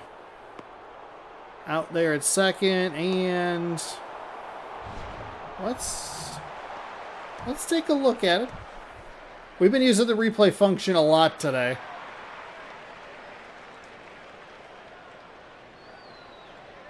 I mean, he's out. It's just barely out. Okay. He was out of frame, and you're like, could you imagine if they blew an out call and gave the Padres a safe, and then blew a safe call and gave the Giants an out? It's like, oh my God. So just like that, they're down to their final out.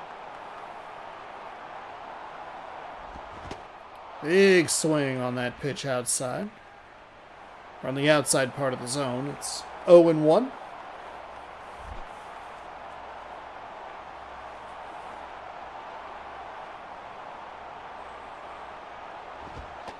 That's a pitch low in the zone.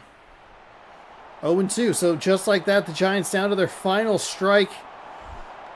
And what's been a funkily umpired game. And a big swing and a miss. So the Giants fall 1-0. One of the more brutal missed calls we will likely see all season long. And the Padres, I believe, pick up win number 10 on the season. That could be incorrect, though.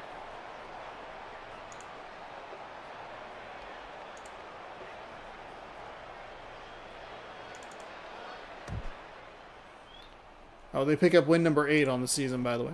Josh Johnson's your player of the game. 3 innings, 2 hits, 2 strikeouts.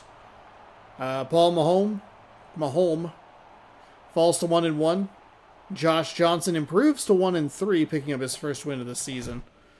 And the run that probably shouldn't have even gotten there is the Padres, or the lone run of the game. So 1-0, 2-0, 1-0. Every away team has won today. And, you know, it'd be a positive if the next away team could win, because it's the team that I like, the Seattle Mariners. We are heading to Detroit for an ALDS rematch Only it's 15 years in the past. Get that uploaded. Nope. View today's games. Oh, we got to catch up on scores. That's right.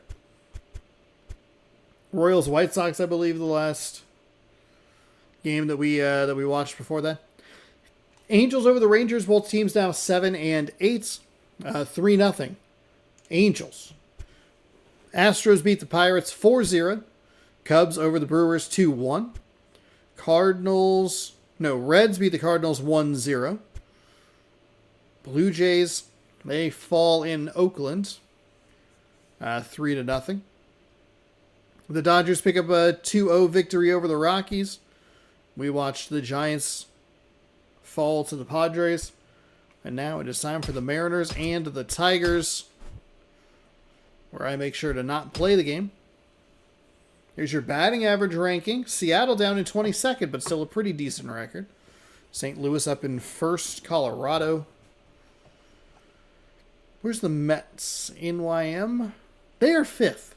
They have a losing record. They started 0-6, and yet their batting average is in the top 5. Angels batting .227, and they are hovering around 500. Welcome to Comerica Park. 9-4 Seattle taking on the 7-7 Detroit Tigers.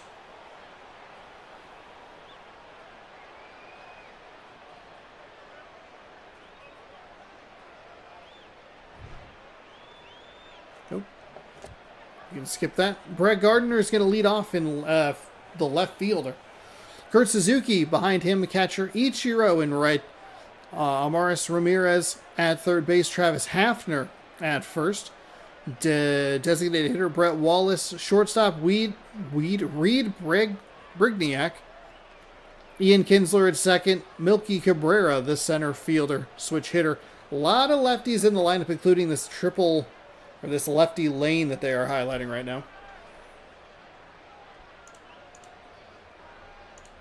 I only wish that I could have that number of lefties.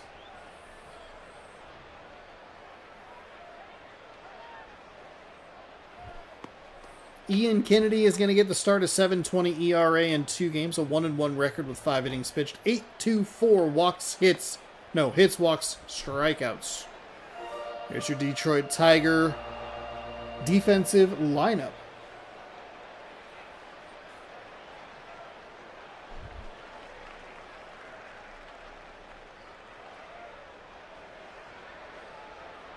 Brett Gardner.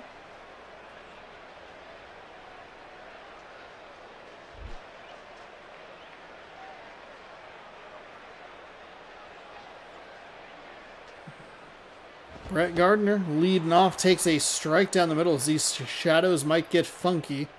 There's only a 3-inning game, so that might bail him out. It's a big swing and a miss to put him in a hole. 0-1. Very similar colors at the top of the screen as Gardner's going to put down a bunt and safe by quite a few steps there. Big swing on the first pitch. A nice little, pretty perfectly placed bunt. Suzuki batting .333.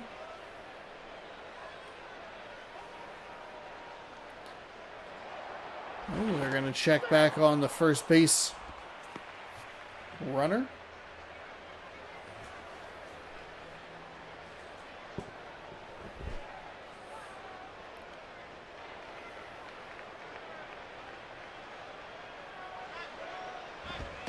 That pitch is out, slides back safely at first. Seemed like maybe he thought about going, or if it was just kind of a delayed get back.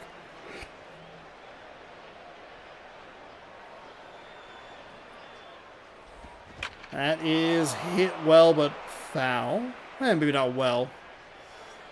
Probably a graceful. Graceful's the wrong word, but probably grateful that that was a foul ball. Gardner is in safely. Safely, and I'd say easily for the stolen base. Suzuki does take a strike. It's 1-2 now. He is going for third. Swung on, missed. It's a strikeout, but safe.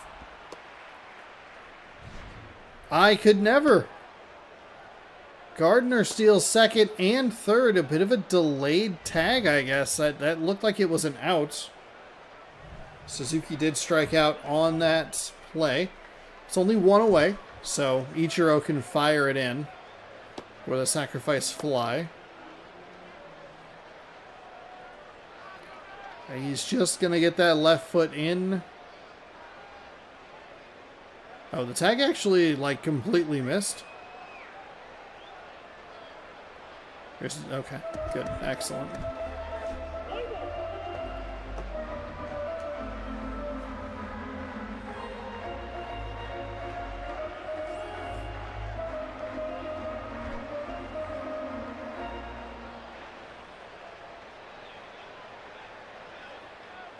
Ichiro in the box. He is going to take that right back up the... Wow. Right back to the opposite field. One pitch, one swing, one run driven in. What a wild at-bat that was. It was only 2 pitches for Gardner. It was a big ol' hack and then a well-placed bunt. He steals 2 bases and gives Ichiro an RBI. So it's 1-0 Seattle here in the top of the first. As that pitch misses inside for a ball.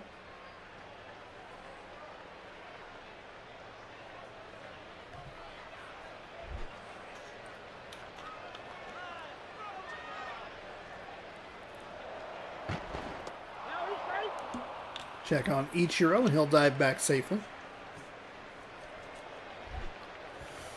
Don't really know if he's going to steal, but let's see. They do take away the box up in the upper left a little soon.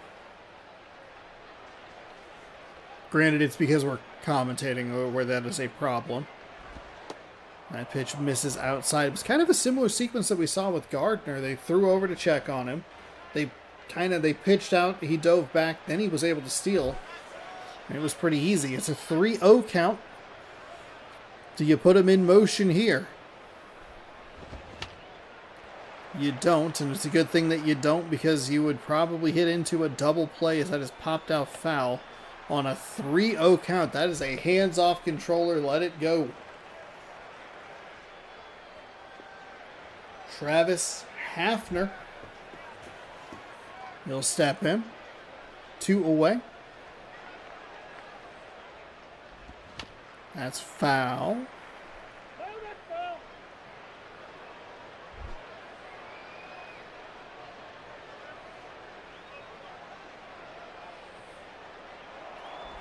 They're going to put Ichiro in motion. He is going to be well out.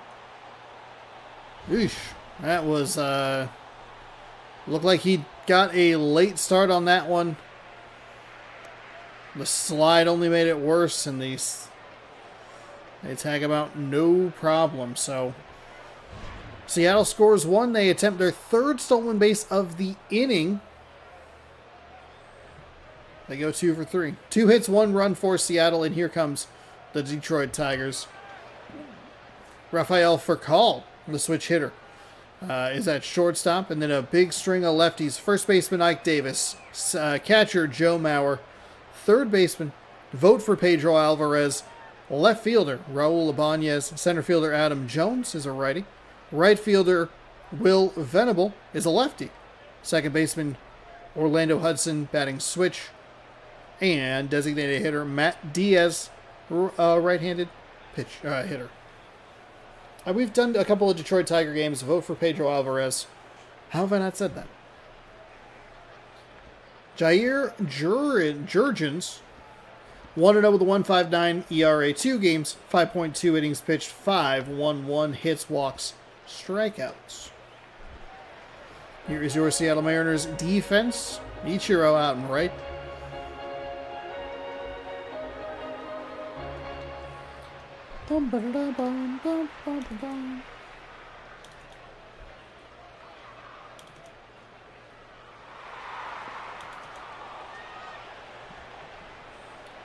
So here's Furcal, leading off for the Detroit Tigers.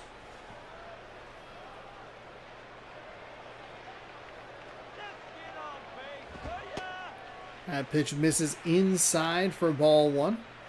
So far, the away teams have won every game today, and Seattle got off to a good start, leading 1-0.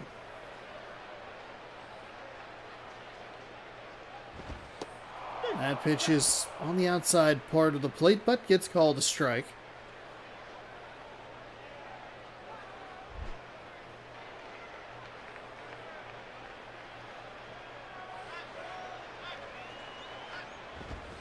That is hit out to left field. The left fielder comes in and makes the grab. One away.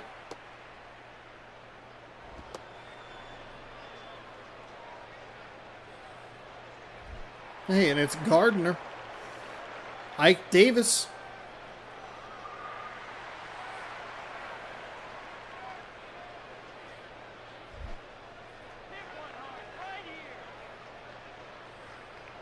Yeah, listen to that guy. Hit one hard right here. The righty fires, and it's fouled away, 0-1. Foul ball.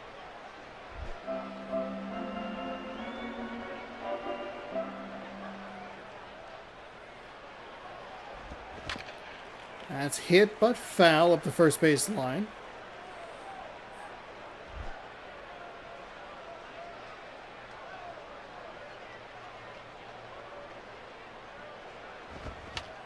And they're going to get the foul out, or out in foul territory, I should say. I've seen a number of these in in today's games. And that is quickly 2 down for Detroit. That'll bring in Joe Mauer. I really think you want your 3-hole hitter batting 182. But we also, as a commentator who likes the Mariners, don't necessarily need him to pick up, or, start getting on fire here. It's, oh, good Lord. Dumps that one into left center field. Easy double. Don't really want your 3-hole hitter batting 182. Commentators curse the team I like. Rip. Alvarez. And this was going to be the tricky part of the lineup. Not that this lineup for Detroit is easy necessarily at any point, but a lot of true lefties there from the 2 through 6 spots. 4 in a row.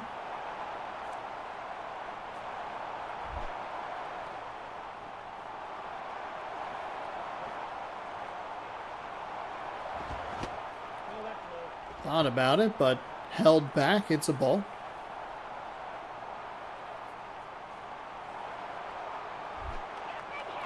One and one with 2 gone. That is hit out to right center field. It is going. It is going. It is a diving catch. That's a diving attempt, I should say. It's going to be an RBI triple. Back-to-back hits for the Tigers. It is brutal 2-out damage. Lucky to keep it in the park. That is a pretty ugly spot out there. A nice diving attempt by Ichiro, but couldn't come up with the ball. That would have ended the inning and kept it a 1-0 game instead. Raul Ibanez steps in with a runner 90 feet away from taking the lead.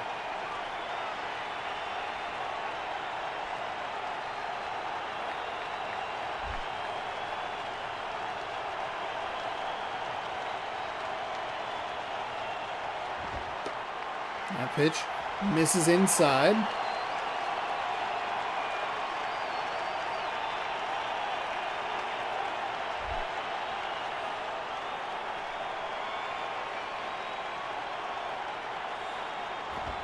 Crowd is jacked up as they watch a strike right down the middle. That looked like a pretty hittable pitch for Ibanez.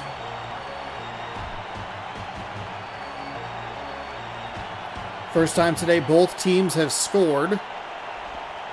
That pitch way outside and high.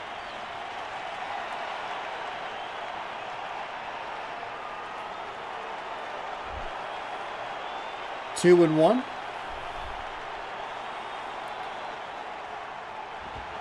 He is going to take a swing at that one. Second baseman comes up with it and fires to first.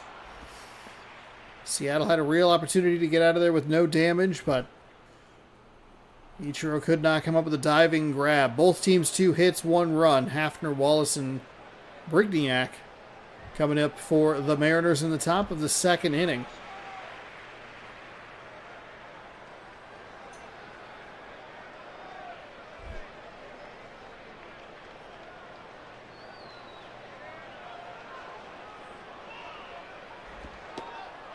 That pitch misses outside. Ball 1.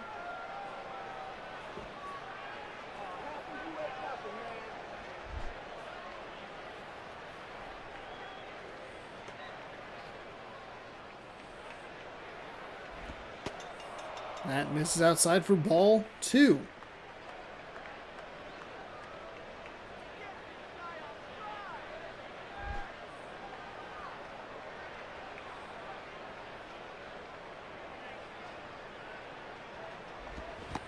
Big swing on the 2-0 pitch. Nice location. Wasn't really going to likely do anything with that. Looking for that golf swing to just nuke it to center field or right field, but couldn't get a hold of it. That one's off the end of the bat. Popped to the first baseman, who comes in on the grass and makes the play. 1 away, in the top of the second.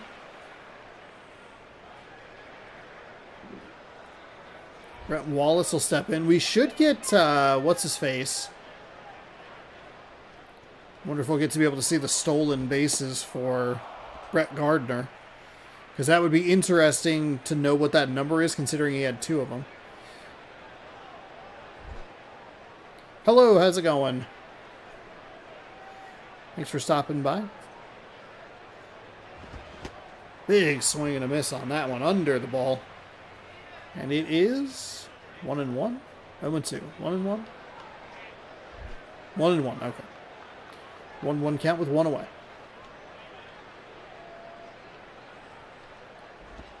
That is hit. That's one of those pitches. He was set up well outside into the other batter's box, and then that pitch drifted into a hittable spot. So a single for the Mariners with 1 away.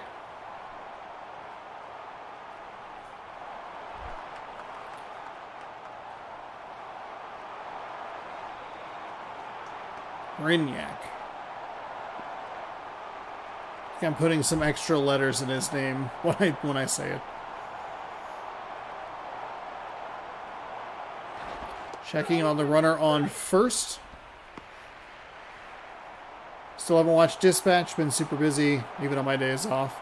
I'm sure you know about those days. Oh, I do know about those days. Top 2, 1 out. I'll check on the runner again. Slides or dives back in safely.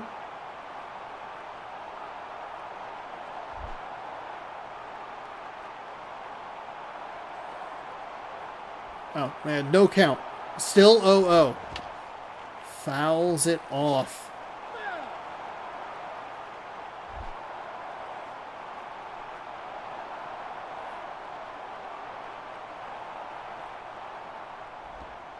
That one in the dirt. Catcher does a great job to block it. He kind of shakes his head like he's disappointed that he didn't get to advance to second.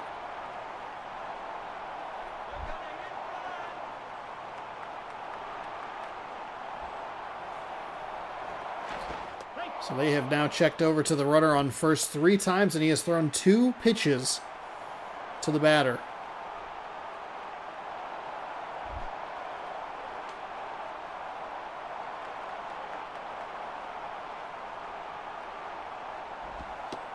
That one's right at the top of the zone for strike 2.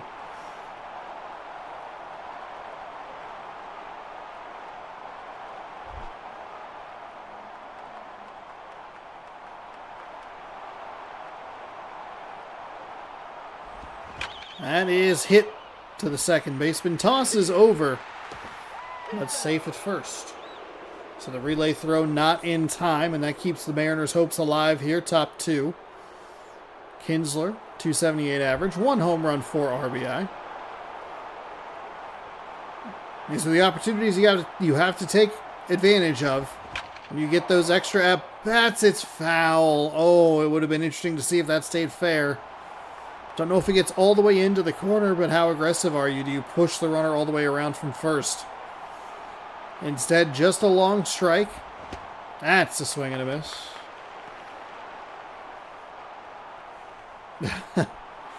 Yeah. Yeah, we'll see what happens. A lot of it's like hot cocoa and peppermint, but we'll see. We'll see what kind of weird food variants we get a hold of. Big swing and a miss, and that will set down the side. Mariners strand one, pick up a hit. Jones, Venable, and Hudson coming up for Detroit. 1-1 heading to the bottom of the second.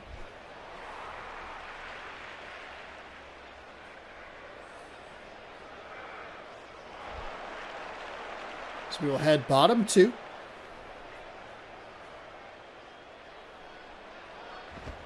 That's hit but foul. Late on that one. Or late on that swing. Charge! That pitch outside.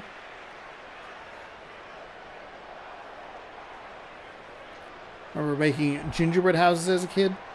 We did not make a ton of, didn't do the gingerbread houses. I've done more as an adult than I did as a kid. That ball is foul.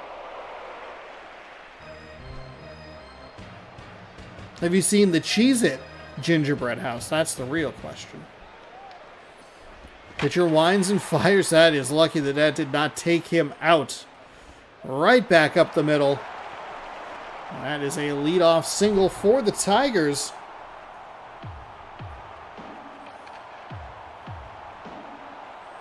One of the weirder framings that we've seen from the camera.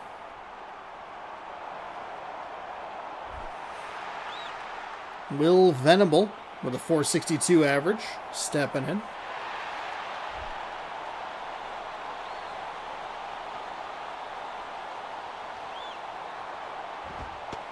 That one stayed high, probably lucky for him. Otherwise, it might drop into a very hittable spot. But it sails. 1-0. Nobody out, 1 on.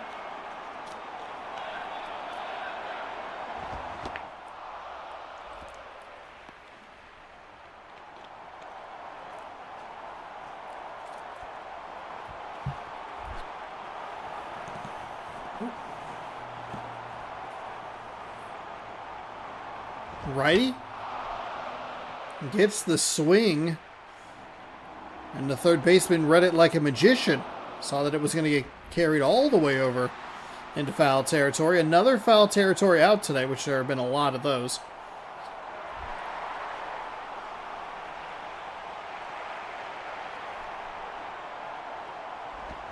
That is hit out to left. This will be a routine fly ball. Gets it back in quickly. The runner retreats to first, and Gardner making some nice plays out there. He has 2 steals on the day alone. Matt Diaz. Matt Gardner has a bunt.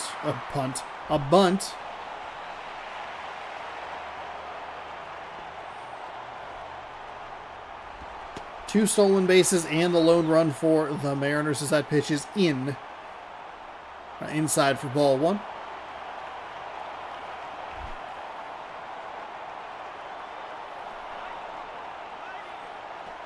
So 1-0. That pitch drops low for a ball. 2-0.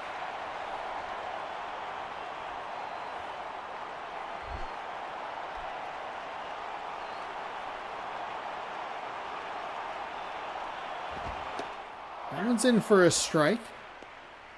Nice pitch on the inside part of the plate to get the call. 2-1.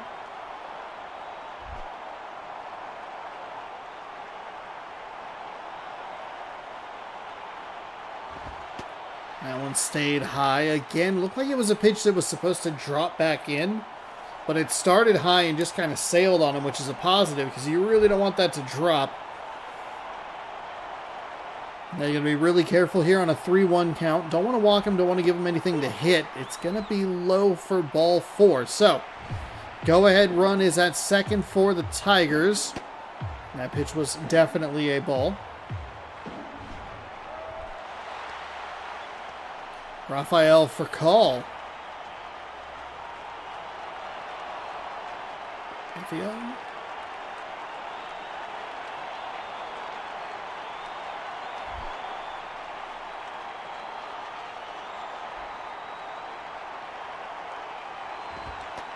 So a hit and a walk, as that is ball 1. Looked like it was pretty good to me, but hey, I'm not the umpire from 15 years ago. So falls behind this batter with 2 on, 2 out. Run here for Detroit would be huge. And they are not going to get it. Center fielder moves over and grabs out number 3. So through 2, each team 3 hits, 1 run. We are heading to the top of the 3rd for Cabrera, Gardner, and Suzuki.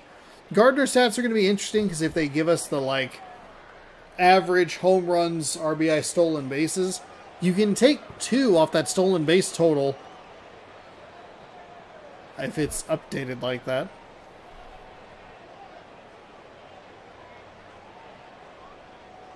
The righty winds and fires. Strike 1.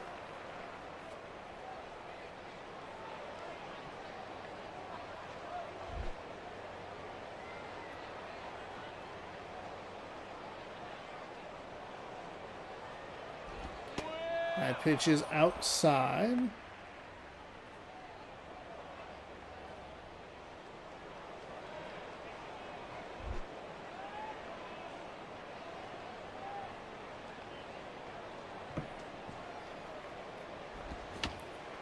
Fouled away.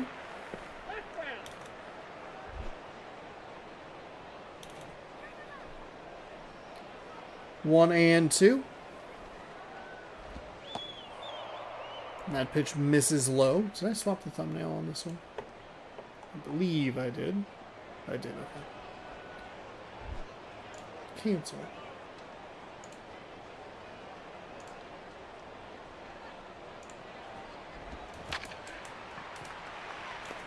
That one's rolled over to the second baseman. Fires over to first for the out.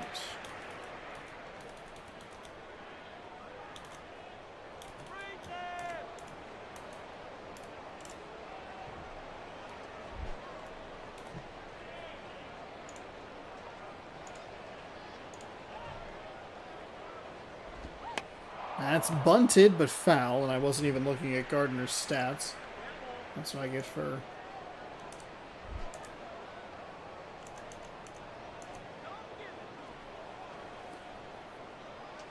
Ready, winds, and fires. Gardner takes the ball inside.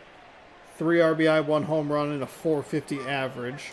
He has a single and two stolen bases today.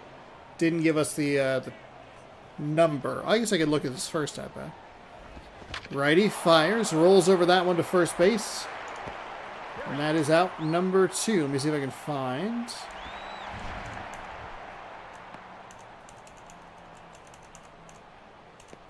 Kennedy. He had 4 stolen bases coming into this game. He'll have 6 leaving this game. Brett Gardner.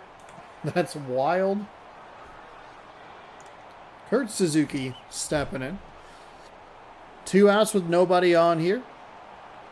Top 3. That one goes low.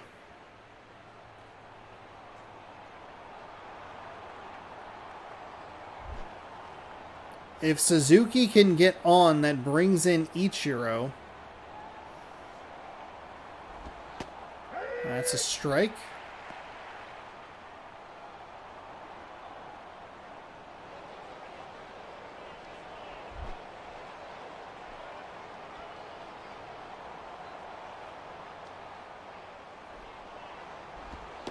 Oh, that looked pretty hittable, Suzuki, but he takes it for strike 2.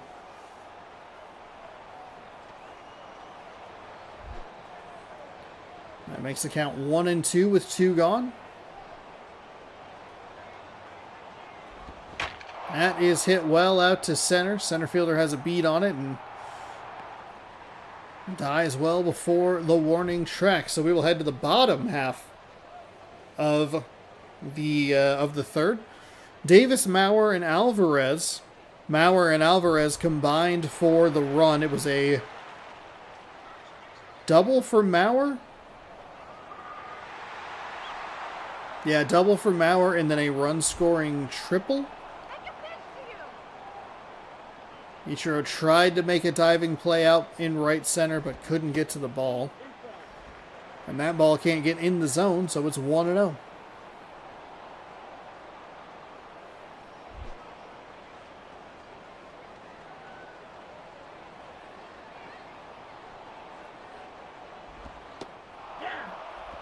Okay. Kind of a funky spot to get a strike, but I guess the Mariners will take it 1-1.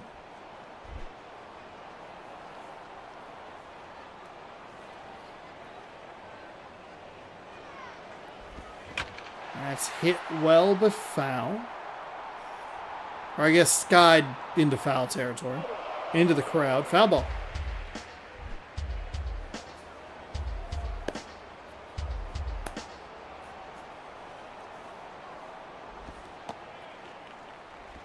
That misses low.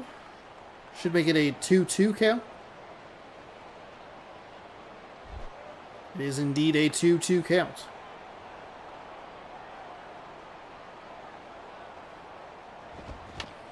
That one's rolled over. Catcher grabs it. Safe. It was just so well placed. Suzuki didn't get a great jump on it. And it's good hustle.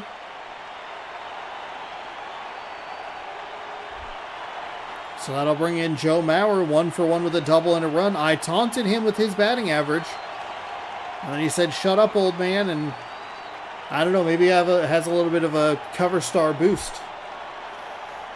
But Mauer steps in with the winning run on first. Already has a double today. They are going for the hit and run. It pulls the...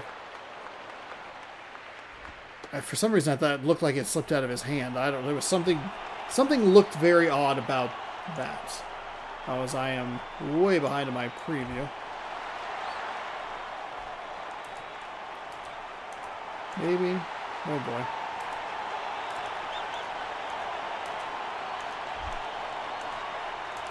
There's something, I'm looking at the replay here. And just the way the ball tracked in his hand looked like he lost it and then grabbed it again. It was very, very odd.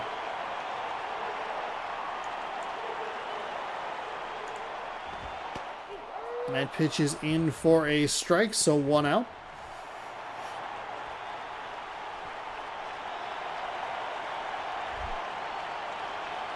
Oh and 2.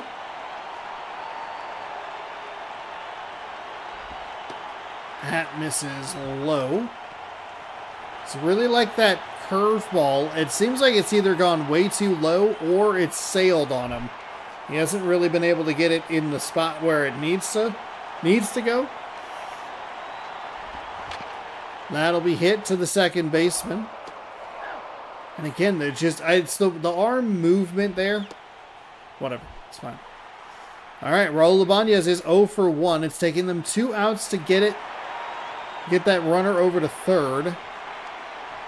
And they did a good job to put on the hit and run or go with the steal, and Mauer saw something he liked because at this point it's kept the inning alive.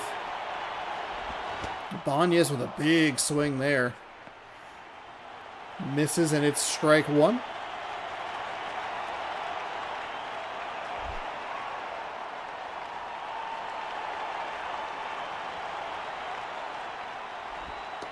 That one sails high for a ball.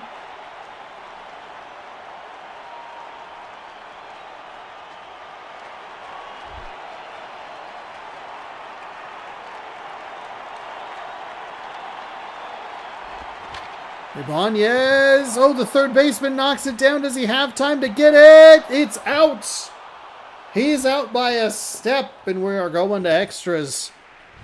Wow. See if they give us a good enough angle to work with Fires across the diamond, and I mean, that's as close gets. That looks like he is safe there, or tie goes to the runner. Ichiro does have a hit today, 1 for 1. Single with that RBI.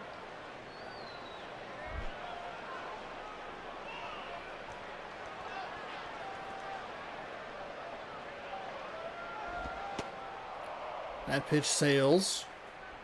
So the Mariners and Tigers enter into an extra innings game after going 15 in the 2025 ALDS game number 5.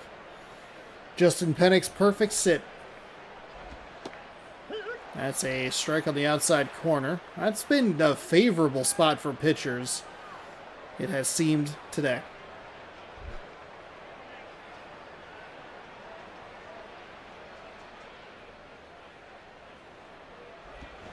That's hit. First baseman dives and misses it. It'll get out to right field, and Ichiro is on with his second hit of the day.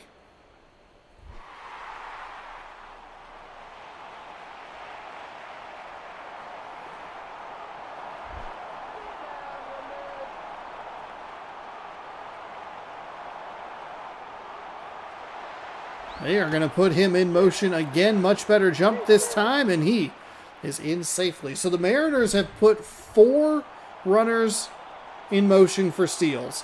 Ichiro twice, Gardner twice. Gardner was 2 for 2. Ichiro now 1 for 2. I'm sure that there are seasons where I have not even stolen 3 bases.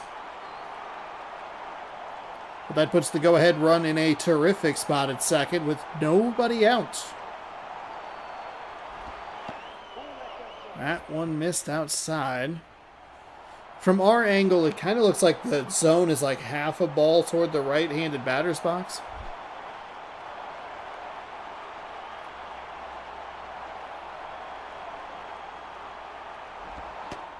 One of the weirder features you can have, or I guess one of the weirder features included in a baseball game is the umpire zone in High Heat 2004, whatever it was.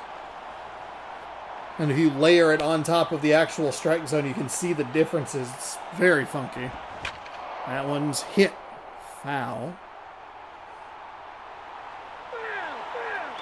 Really early on that swing. 2-2, nobody out. Just needs to get a little air under it. That one misses low, fills it up. Ichiro's first steal attempt earlier in this game was in the first inning. It ended the top of the first. It was a really bad jump, so a better one there. Here comes the payoff pitch. It is hit up the middle. He can't glove it cleanly. It still is fired over to first. Nice recovery. I like the way that they worked together. It wasn't a great play by the second baseman, but the shortstop was right there to back it up, and still a pretty decent effort over at first. They will go to the bullpen to bring in Randy Cahote. Randy Choate. Okay. 4 games with an 0-1 record, 1 save, a 2.08 ERA, 4.1 innings pitched. I had no idea how to pronounce that last name, if I'm being honest. 1 walk, 3 strikeouts on the season. Go ahead run at third. We have runners on the corners. It's a lefty. Woo-hoo-hoo. Really? Wow. That's a generous call, it feels. It's 0-1. There's still nobody out here for the Mariners. They were going to put a runner on third either way, but now it's kind of like the double play could still end up in a spot where it's 2-1 with 2 outs, but you do have the sacrifice fly. I don't know. That strike, that bottom of the zone all of a sudden has gotten very loose, it seems. 0-2. The lefty getting some calls.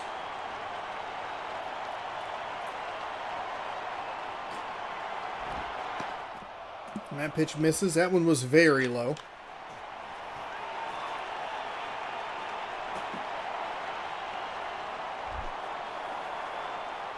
2-2. Runners on the corners. That one misses to fill it up.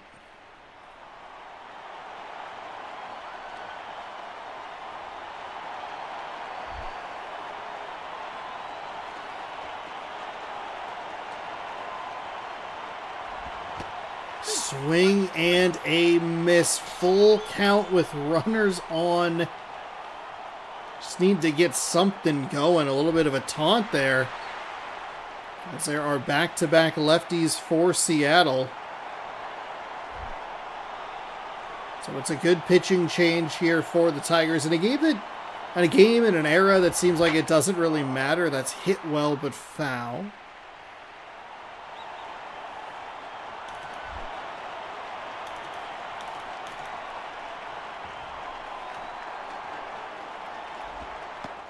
The lefty takes a ball outside and low.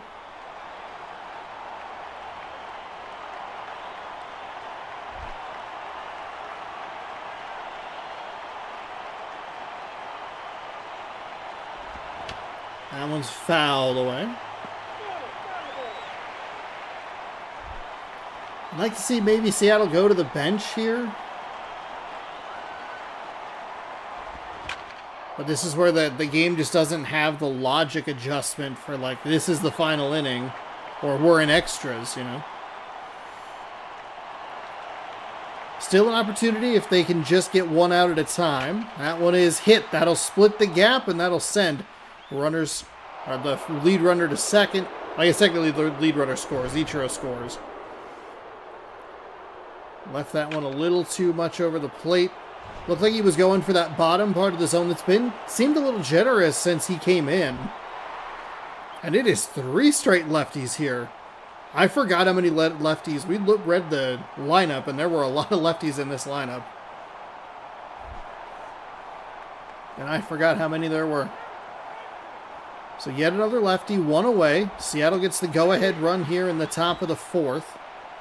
That pitch looked a little inside, but it's strike one in a part of the zone that's been funky today.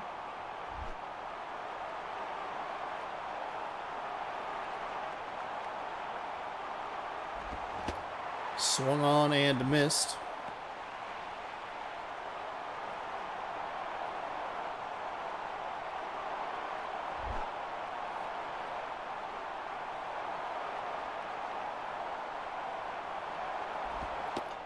That one misses inside.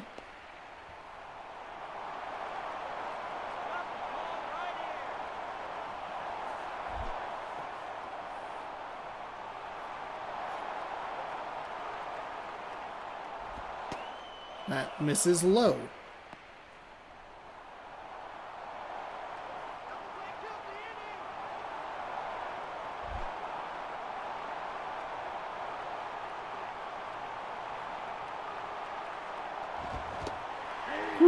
Big swing and a miss there. On the 2-2 pitch.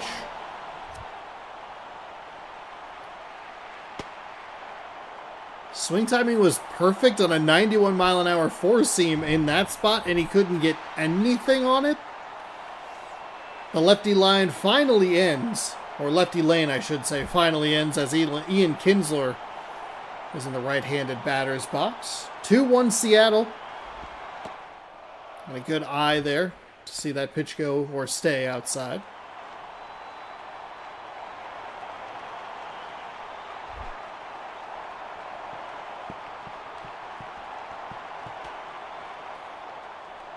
Lefty fires.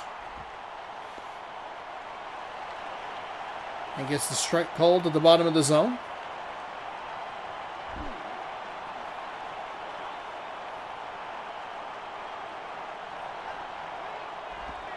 That one's inside. Kinsler jumps back.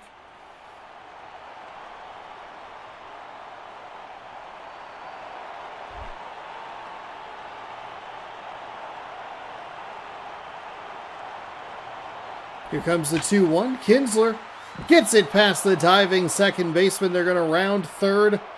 They'll take a big lead around first, but step back, and that will be an RBI single So Seattle does a good job to take advantage. The Detroit was only able to get the one out at a time. Weren't able to induce that ground ball double play. Huge insurance run. And Cabrera is going to step in. Runners on the corners with 2 away.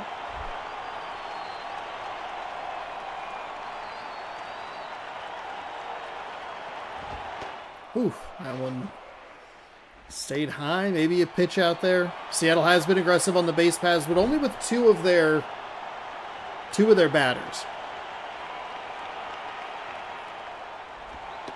That one's high as well. 2-0.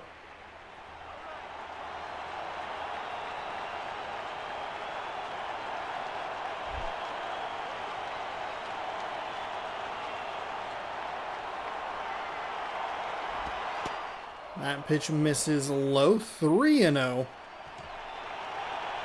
Hands off controller, receiving and work a walk. Load the bases with 2 gone.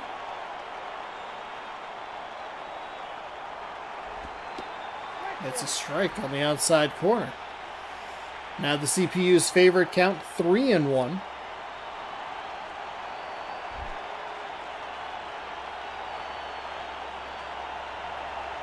Lefty readies. Fires. That's hit with foul. That'll fill up the count, and here comes a payoff pitch. 3-1 Seattle over Detroit here in the top of the 4th. 2 away, 2 on. They put him in motion. Does not matter, as this is going to be flied out to left. Stays in the air a long time, and that will retire the side, but not before. Seattle picks up 2 runs. It's going to be up to Jones, Venable, and Hudson for Detroit if they want to try to eke out a win. There's 2 San Diego hats, and they're different colors. One of them's a lighter blue. Weird. Unless I'm just flat wrong about that. No, they're San Diego. That was not a super helpful visual assist there.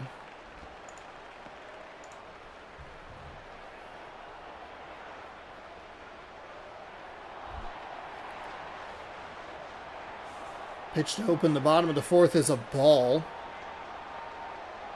he says disgustedly. That's over the plate for a strike, he says, slightly happier.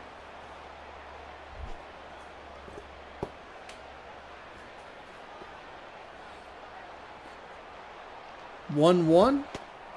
Ooh, gets the call at the top of the zone. He has not been very successful at the top of the zone throughout this game. Most of them have kind of gotten themselves out.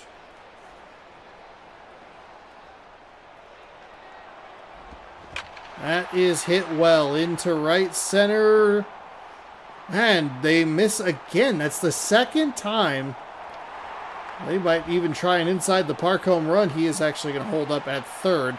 Second time Mauer had a hit out to a similar spot. The Seattle defense just can't quite get there.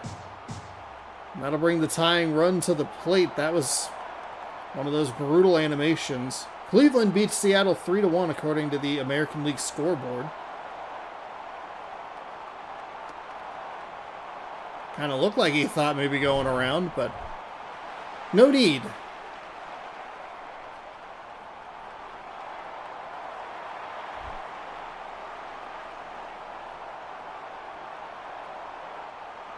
So Venable steps in, nobody out in after the leadoff triple.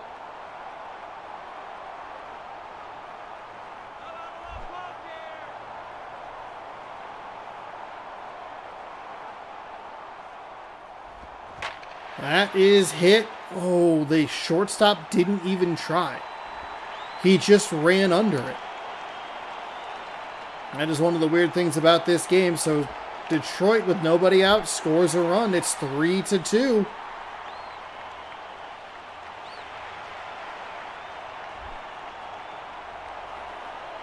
Runner on first. See how aggressive they are. They're going to check on him. He'll get back in time. Still haven't seen anybody thrown out on the throws over. 2 ejections, 0 outs on the throwovers. Righty. Fires to the lefty who pops out to left. Gardner gets the ball in quickly. The runner retreats back to first in time. Third time we've seen Gardner make a nice play out there in left field. Matt Diaz has worked a walk in this one. But a double play would end this game. That's in for a strike. So a good start for the Mariners pitcher, 0-1.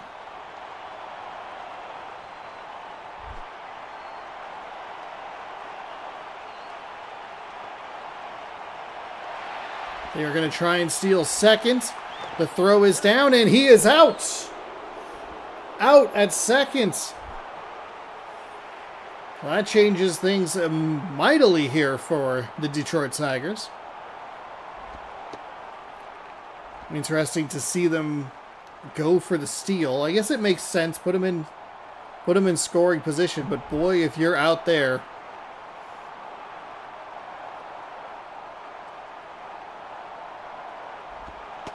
that's in for strike two. So the Tigers down to their final strike.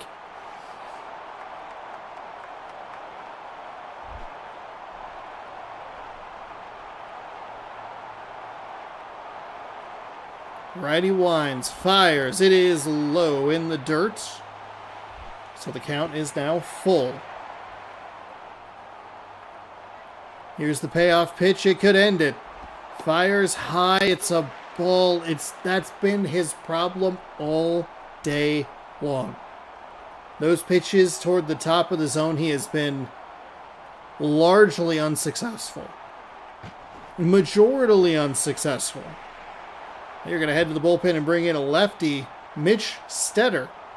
6 games, a 2-0 record, 2 saves with a 4.50 ERA, 4 innings, 1 walk, 7 strikeouts. Furcal is going to step in, 0 for 2. Save opportunity here for the Mariners. Now, if they had not stolen, it'd be 1 out, 2 on with the tying run in scoring position. The lefty fires. That's inside ball 1. And a part of the zone that's been a little loosey-goosey in this game.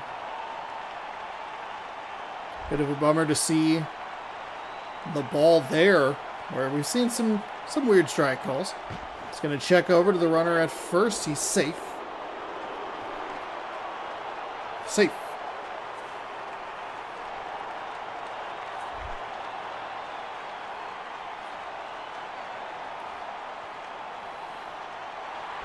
They are going for the steal again. He is out. They lost 2 outs on steals for second. Oh my goodness. Seattle didn't win this game in the bottom of the 4th so much as Detroit just got too aggressive and lost it for them. Furcal didn't even really get much of a chance to make a difference. What a weird one and a weird way to end it. But the Mariners pick up a victory. Brett Gardner, 1 for 2 with a single. 2 steals need to be noted on that. That's why he would be your player of the game. 3-2 your final here in Seattle. Jurgens gets the win, 2-0. Ian Kennedy gets the loss, 1-2. And Mitch Stetter gets his 3rd save of the season. No home runs for either side, either team. And I believe that does it. I think there was maybe 1 game between the one that we watched and this one, but we'll double check it. Bum, bum, bum, bum, bum, bum. Man, they don't even show here. Like, there's 2 steals in there. He stole second and he stole third, and then Ichiro knocked him in. All right. View today's games. Caught up on all of them. Okay, we're good. We are good. So then we can sim to dates, and then we are set for tomorrow. And that will do it. Thanks, everybody, for hanging out. I appreciate it. That'll finish day number 17, April 17th, in the books for MLB The 11, the show on the PlayStation 2. If you don't know, stream this 5 nights a week, 6 p.m. Pacific time. So if you enjoy it, subscribe, ring the bell. You'll be notified when I post new videos. Give the video a thumbs up if you liked it. I appreciate you hanging out, and we will catch you tomorrow for another 4 games of action. Yeah, have a great night. Thanks for watching. Good sports. Go baseball. Good night, everybody.